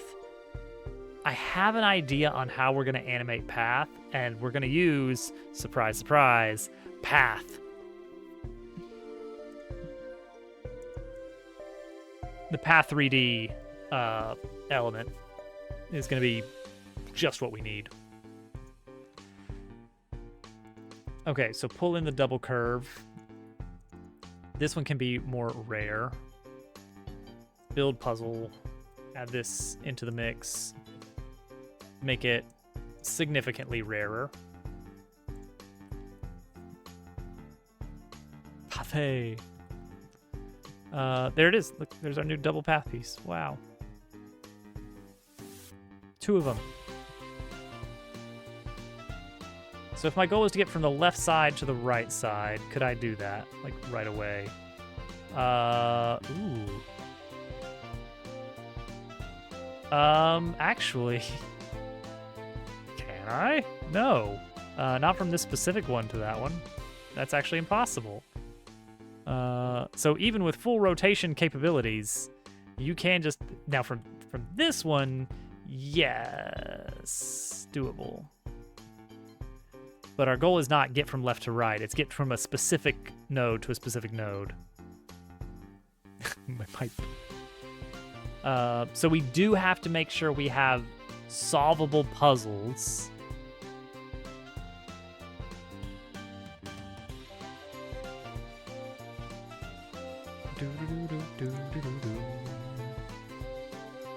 Puzzle's got to be solvable.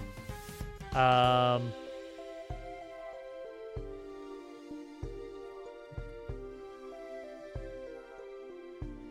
it's the lack of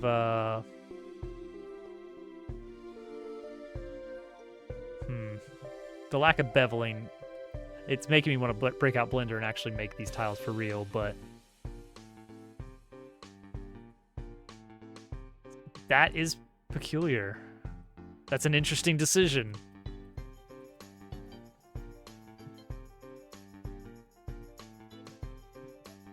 It's like, why not? Sure. Okay.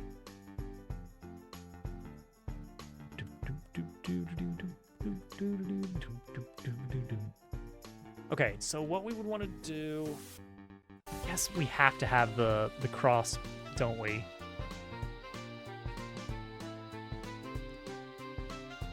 It's like a requirement.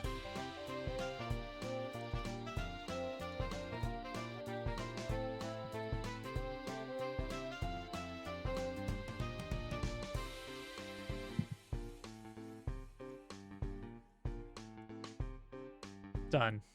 Incredible.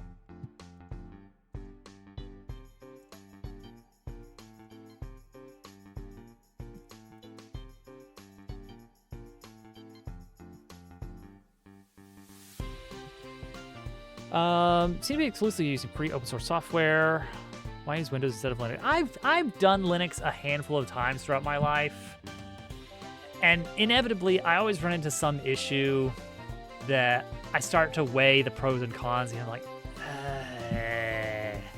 I've tried dual boot too for a while. Back, it's been a while now, but yeah, it's not like I'm targeting free open source for any kind of moral, justification of, I'm cheering on the free open source message. It's just kind of like, That is kind of what it is. It's fine until it's not, and then it's very not fine.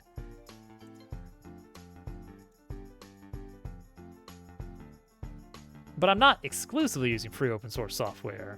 A lot of this stuff is just written by me, and it's very closed source, and you're never gonna get the source, haha. That's true. That's also a good point. That can happen sometimes. Is you need something that's not going to be available.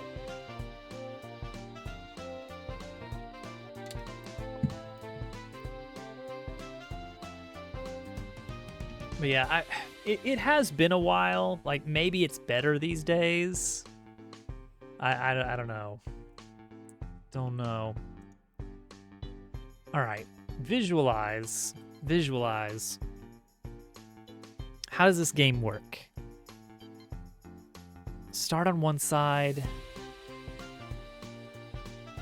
There's a timer mechanism, and it's very obviously like a little stopwatch kind of looking thing. Windows, Mac only. Ugh, yeah.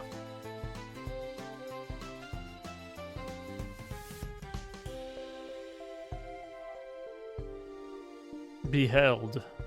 Hello, casual.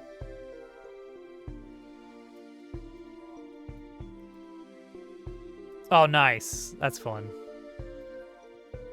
I need to polish that up and finish it at some point.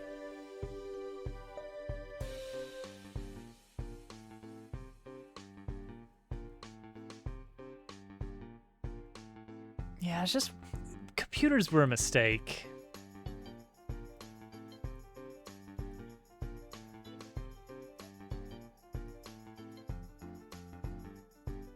Okay, I need some kind of container for the puzzle where I can define a size of it.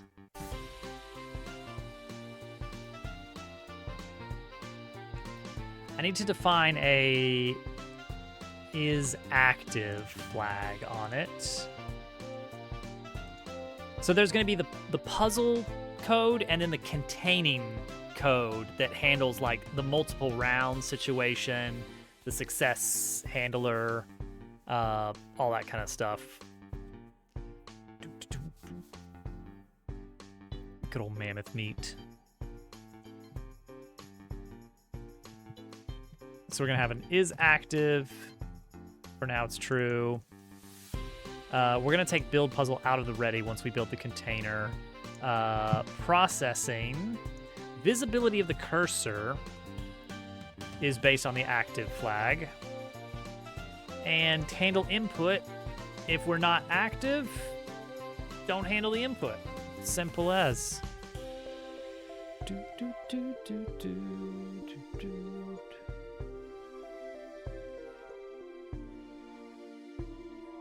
Like what you did and continue. I mean, that's the way to do it, right? Okay, so we're gonna need a new scene. Wire puzzle box. And it's going to contain a wire puzzle. And it's going to have its own code that it's going to manage.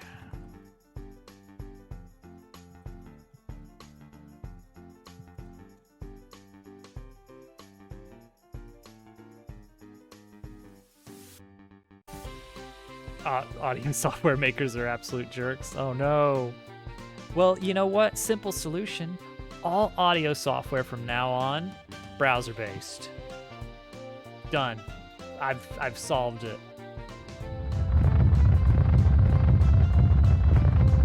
GQ! How's Galaxy 2? Oh, Laura's okay. Good. Jeez, I was getting worried.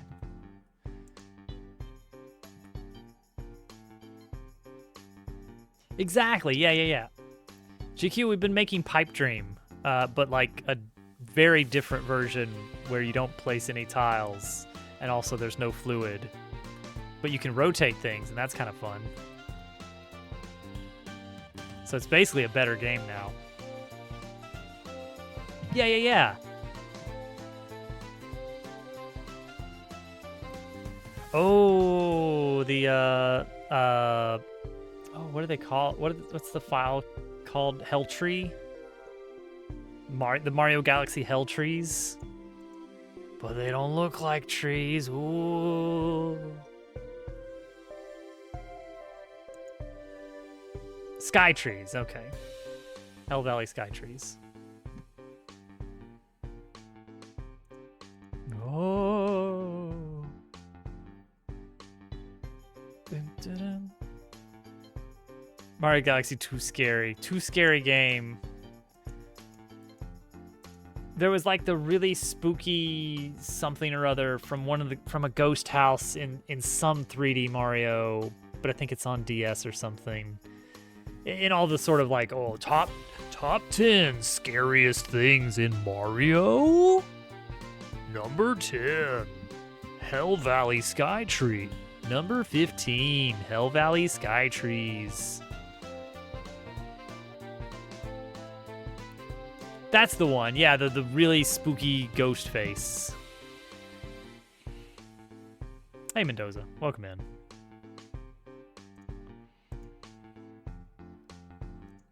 Why is the UFO scary?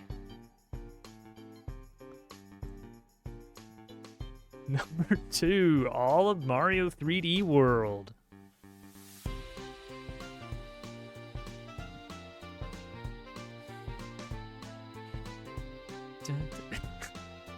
The mysterious character called L listed on the star in Peach's courtyard, right near the Big Boo's haunt entrance.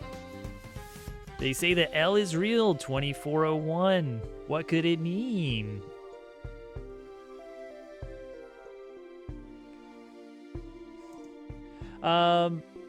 Okay.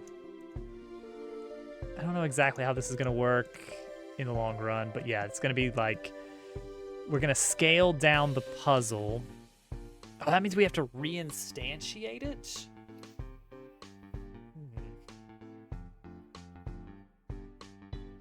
If you wait until the timer gets down to 50 seconds left in Super Mario Bros. 3, Chain Chomp bleeds realistic blood out of its eyes.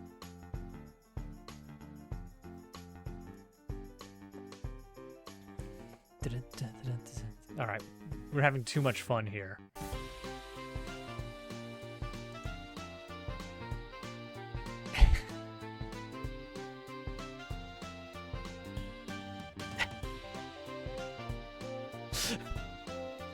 I got a used copy of Super Mario Advanced 4. Mario yelled at me, then said a swear. Work! Okay. The camera's gotta go, of course, but we still need it a little bit. Okay. So we want a fancy-looking container for this. So obviously we go with CSG box. The actual size in the level will be up for debate. Start the bidding. Big enough that Dabble can interact a bit, right? Plop a player in here. Let's see how big. Let's see how big. Okay, it's got to be bigger than him and kind of like coming out of the wall a bit. So there's like doodads and gizmos going on. A big slidey door. Maybe the door, maybe it comes down. Some like glowy lights on it. Material. I've been using this rust square material everywhere, which is really nice, but it's probably going to start getting old. Bee gloves, I guess, vaguely bee.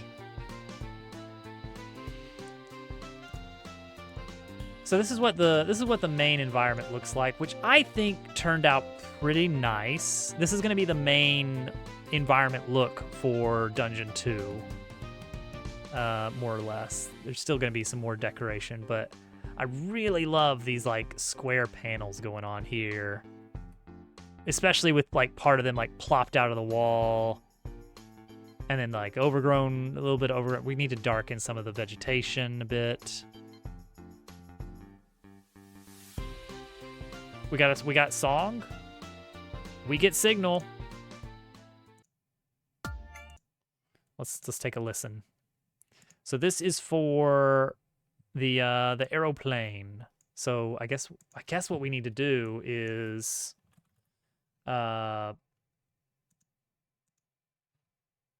actually get that scene pulled up. Right? No guarantee. All right, let's see how we feel about it. Let's see how we feel about it with sound effects and all. Here we go.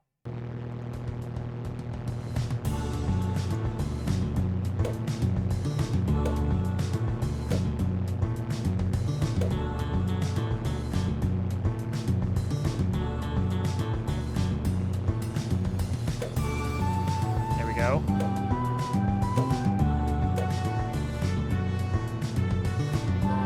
Oh, good chord there. We went down to the 7th.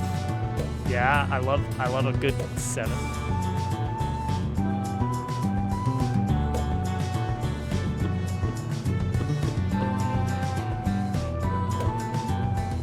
Or that was a 6th. And that's it. It just stopped. It'd be really funny if that was it. Oh, I missed 2. Okay, that's fine. That's good. The intro is a little bit...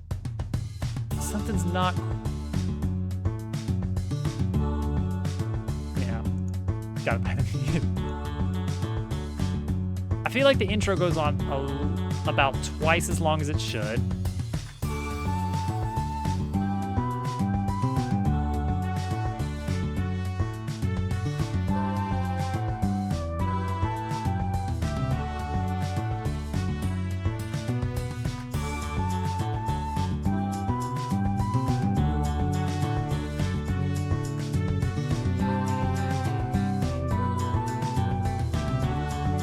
Yeah, that's good.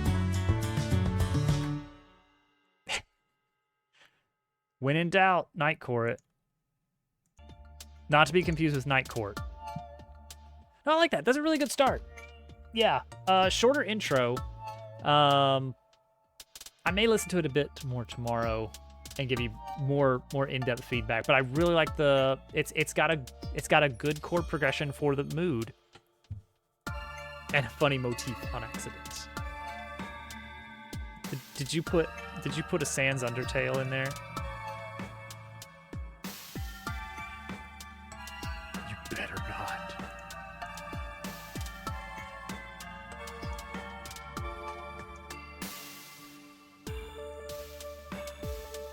Three to 1.6.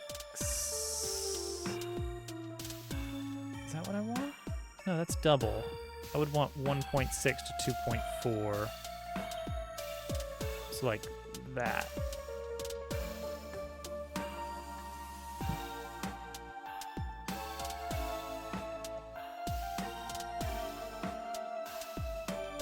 So that could fit our wire puzzle pretty well.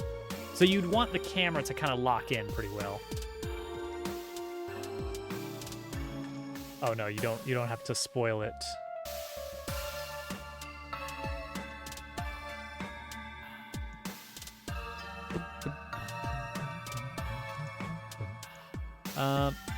We need to start looking for where we're gonna go after this.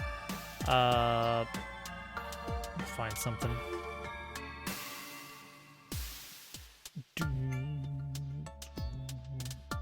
Oh, guys, I think we're doing a bonus stream tomorrow morning. The puzzling stuff. I did. I wasn't sure if that was for anything or what.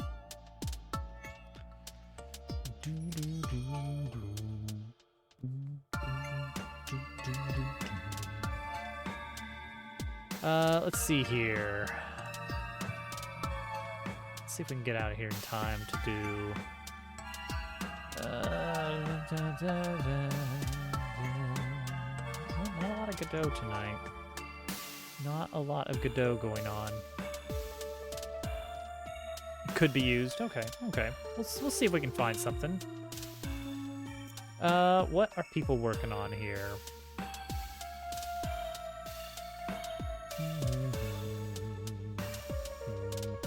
No, I don't want to see AI stream bot. I don't want to see AI. I don't want to see it. Let's see here. I'm checking the game dev category first. See if we can find somebody from there.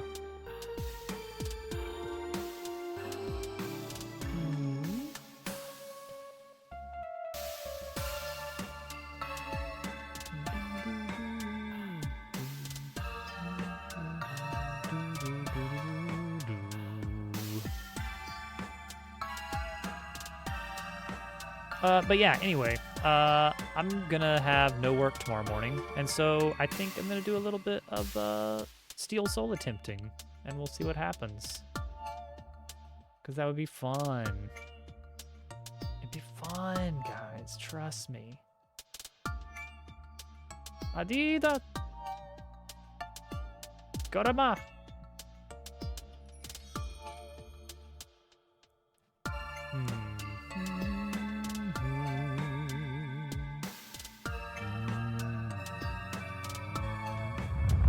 Oh no!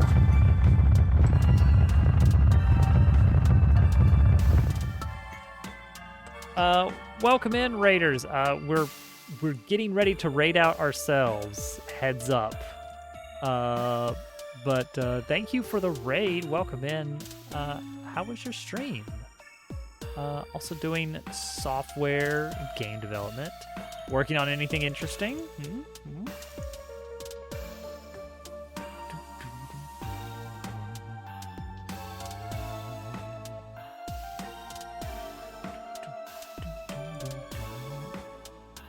Space game. I love space games. Classic interview questions. Where do you see yourself in 5 minutes? I've got a couple of. I don't know why space is just such a. Space is just so great for video games, isn't it? I've got two very different game ideas that I want to pursue at some point for a little fun project once this is done. But that's gonna be another like 5 years. So much room for activity, so much space. Weird that. No, one that I've got in mind that I've been wanting to do with Hovercat's help really is kind of do a little space farming game set on a little space station on the moon. Be fun. And the other one more of a I want to say that the route it would take would be I'm not sure if it'd be more PvE or PvP, but a game that involves building out your spaceship from modular pieces, and the physics are affected accordingly. So more engines, and it actually thrusts from those points. Having to manage like power system, I guess almost like a little bit of Oxygen Not Included, where there's these different systems that intertwine. A little bit on the edge of Dwarf Fortress, of like colony management maybe. But I just really like the idea of having to build out a spaceship and think ahead of, okay, power needs to be stored over here. The wires have to travel through these paths. This area is storage. And of course you have to have lots of storage for all the loot. So you have to like, it's like, well, now my ship is huge and it's clunky and slow and not good for darting in and out of danger. And these are just things you have to like consider. I think that's a fun idea. Objects in space? I've not heard of that. It does have a lot of that stuff. Dang it. Well, now I can't make it. No, I can still make it. You can always just make whatever game you want. Oh gosh, objects in space. Reviews are a little bit harsh on it. Let me flip through the screenshots, see if it's got... Now see, this is, at least it looks more first person. The idea I have in mind is more vaguely top down. Or something like that. Oh, one of those kind of cases. Yeah, that happens. There was a game that someone had me play a while back that was in a similar boat of, and I called it out because it kept repeating voice lines to an annoying degree, and it was, well, they had some ideas and they just ran out of money, and so they didn't get a chance to record more voice lines. Oh, okay. I see. Now I gotta live with that. All right, let's see here. What category are we rating into, guys? More game dev or other? Let's see here. Ish is on, GFE's doing rando. Lord Hoyle on Kaizo Mario. Is that? Yeah, that's Dram 3. Super Mario Bros. 1. I don't know about that. Welcome in, Crasher. We are getting ready to raid out. Heads up. Let's see here. I just gotta see if we can find somebody we want to raid into. But yeah, I'm actually gonna be back on tomorrow morning, and we're gonna do a little bit of Silk Song. And then Wednesday night, we will get back to the dev work. And it's gonna be super great. I don't know any of you guys. Oh man, I'm so far removed from a lot of these communities now. Yeah, shoot. If I happen to know what's up, I will be happy to provide some guidance.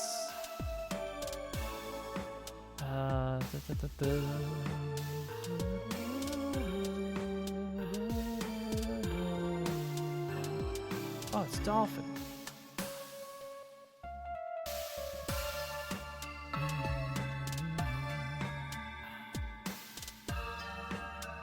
Yeah, we'll hear out the issue and then raid out.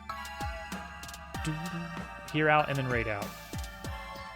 Jed's on. I haven't watched Jed M in ages. I don't know what they are working on these days. I was looking a lot at some of the stuff they were working on in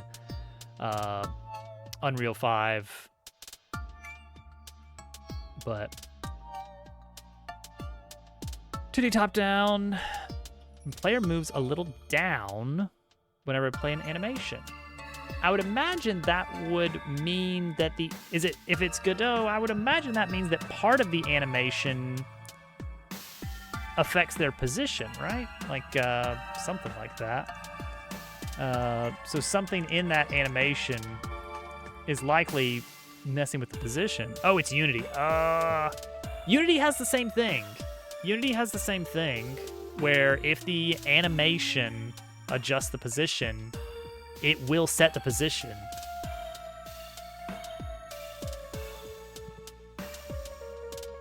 But I'm way out of Unity these days. I remember so little. Oh, right, it's 2D. I never did much with 2D Unity. I mean, I guess I made Pen Pals, but that one doesn't count. Because I barely used Unity's animation system. Like, at all.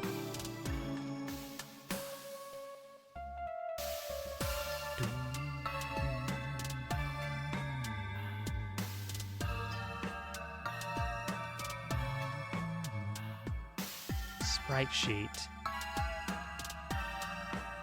And it moves the position down. Okay, so I think easiest thing probably to start with is isolate the issue. So make sure that you've got just like a blank scene and it just has that one character and nothing else.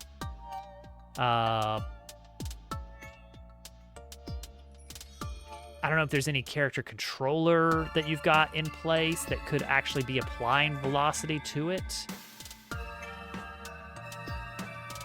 I don't know, does Unity sprite sheet animation, does that actually change hitboxes? Is it possible to change the hitbox on different frames of animation? I should hope not, but that's possible.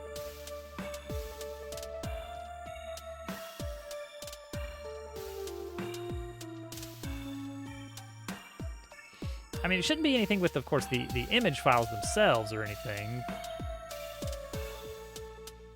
Yeah, that's a weird one. Yeah. They're all the same size and everything. I mean, one easy way to check into the issue a little bit further, try a new sprite sheet that is all, like, identical rectangles. And see if it still happens. Because it could be that maybe something screwed up with the import and like one frame is offset vertically somehow, like to a significant degree. I can see something like that happening.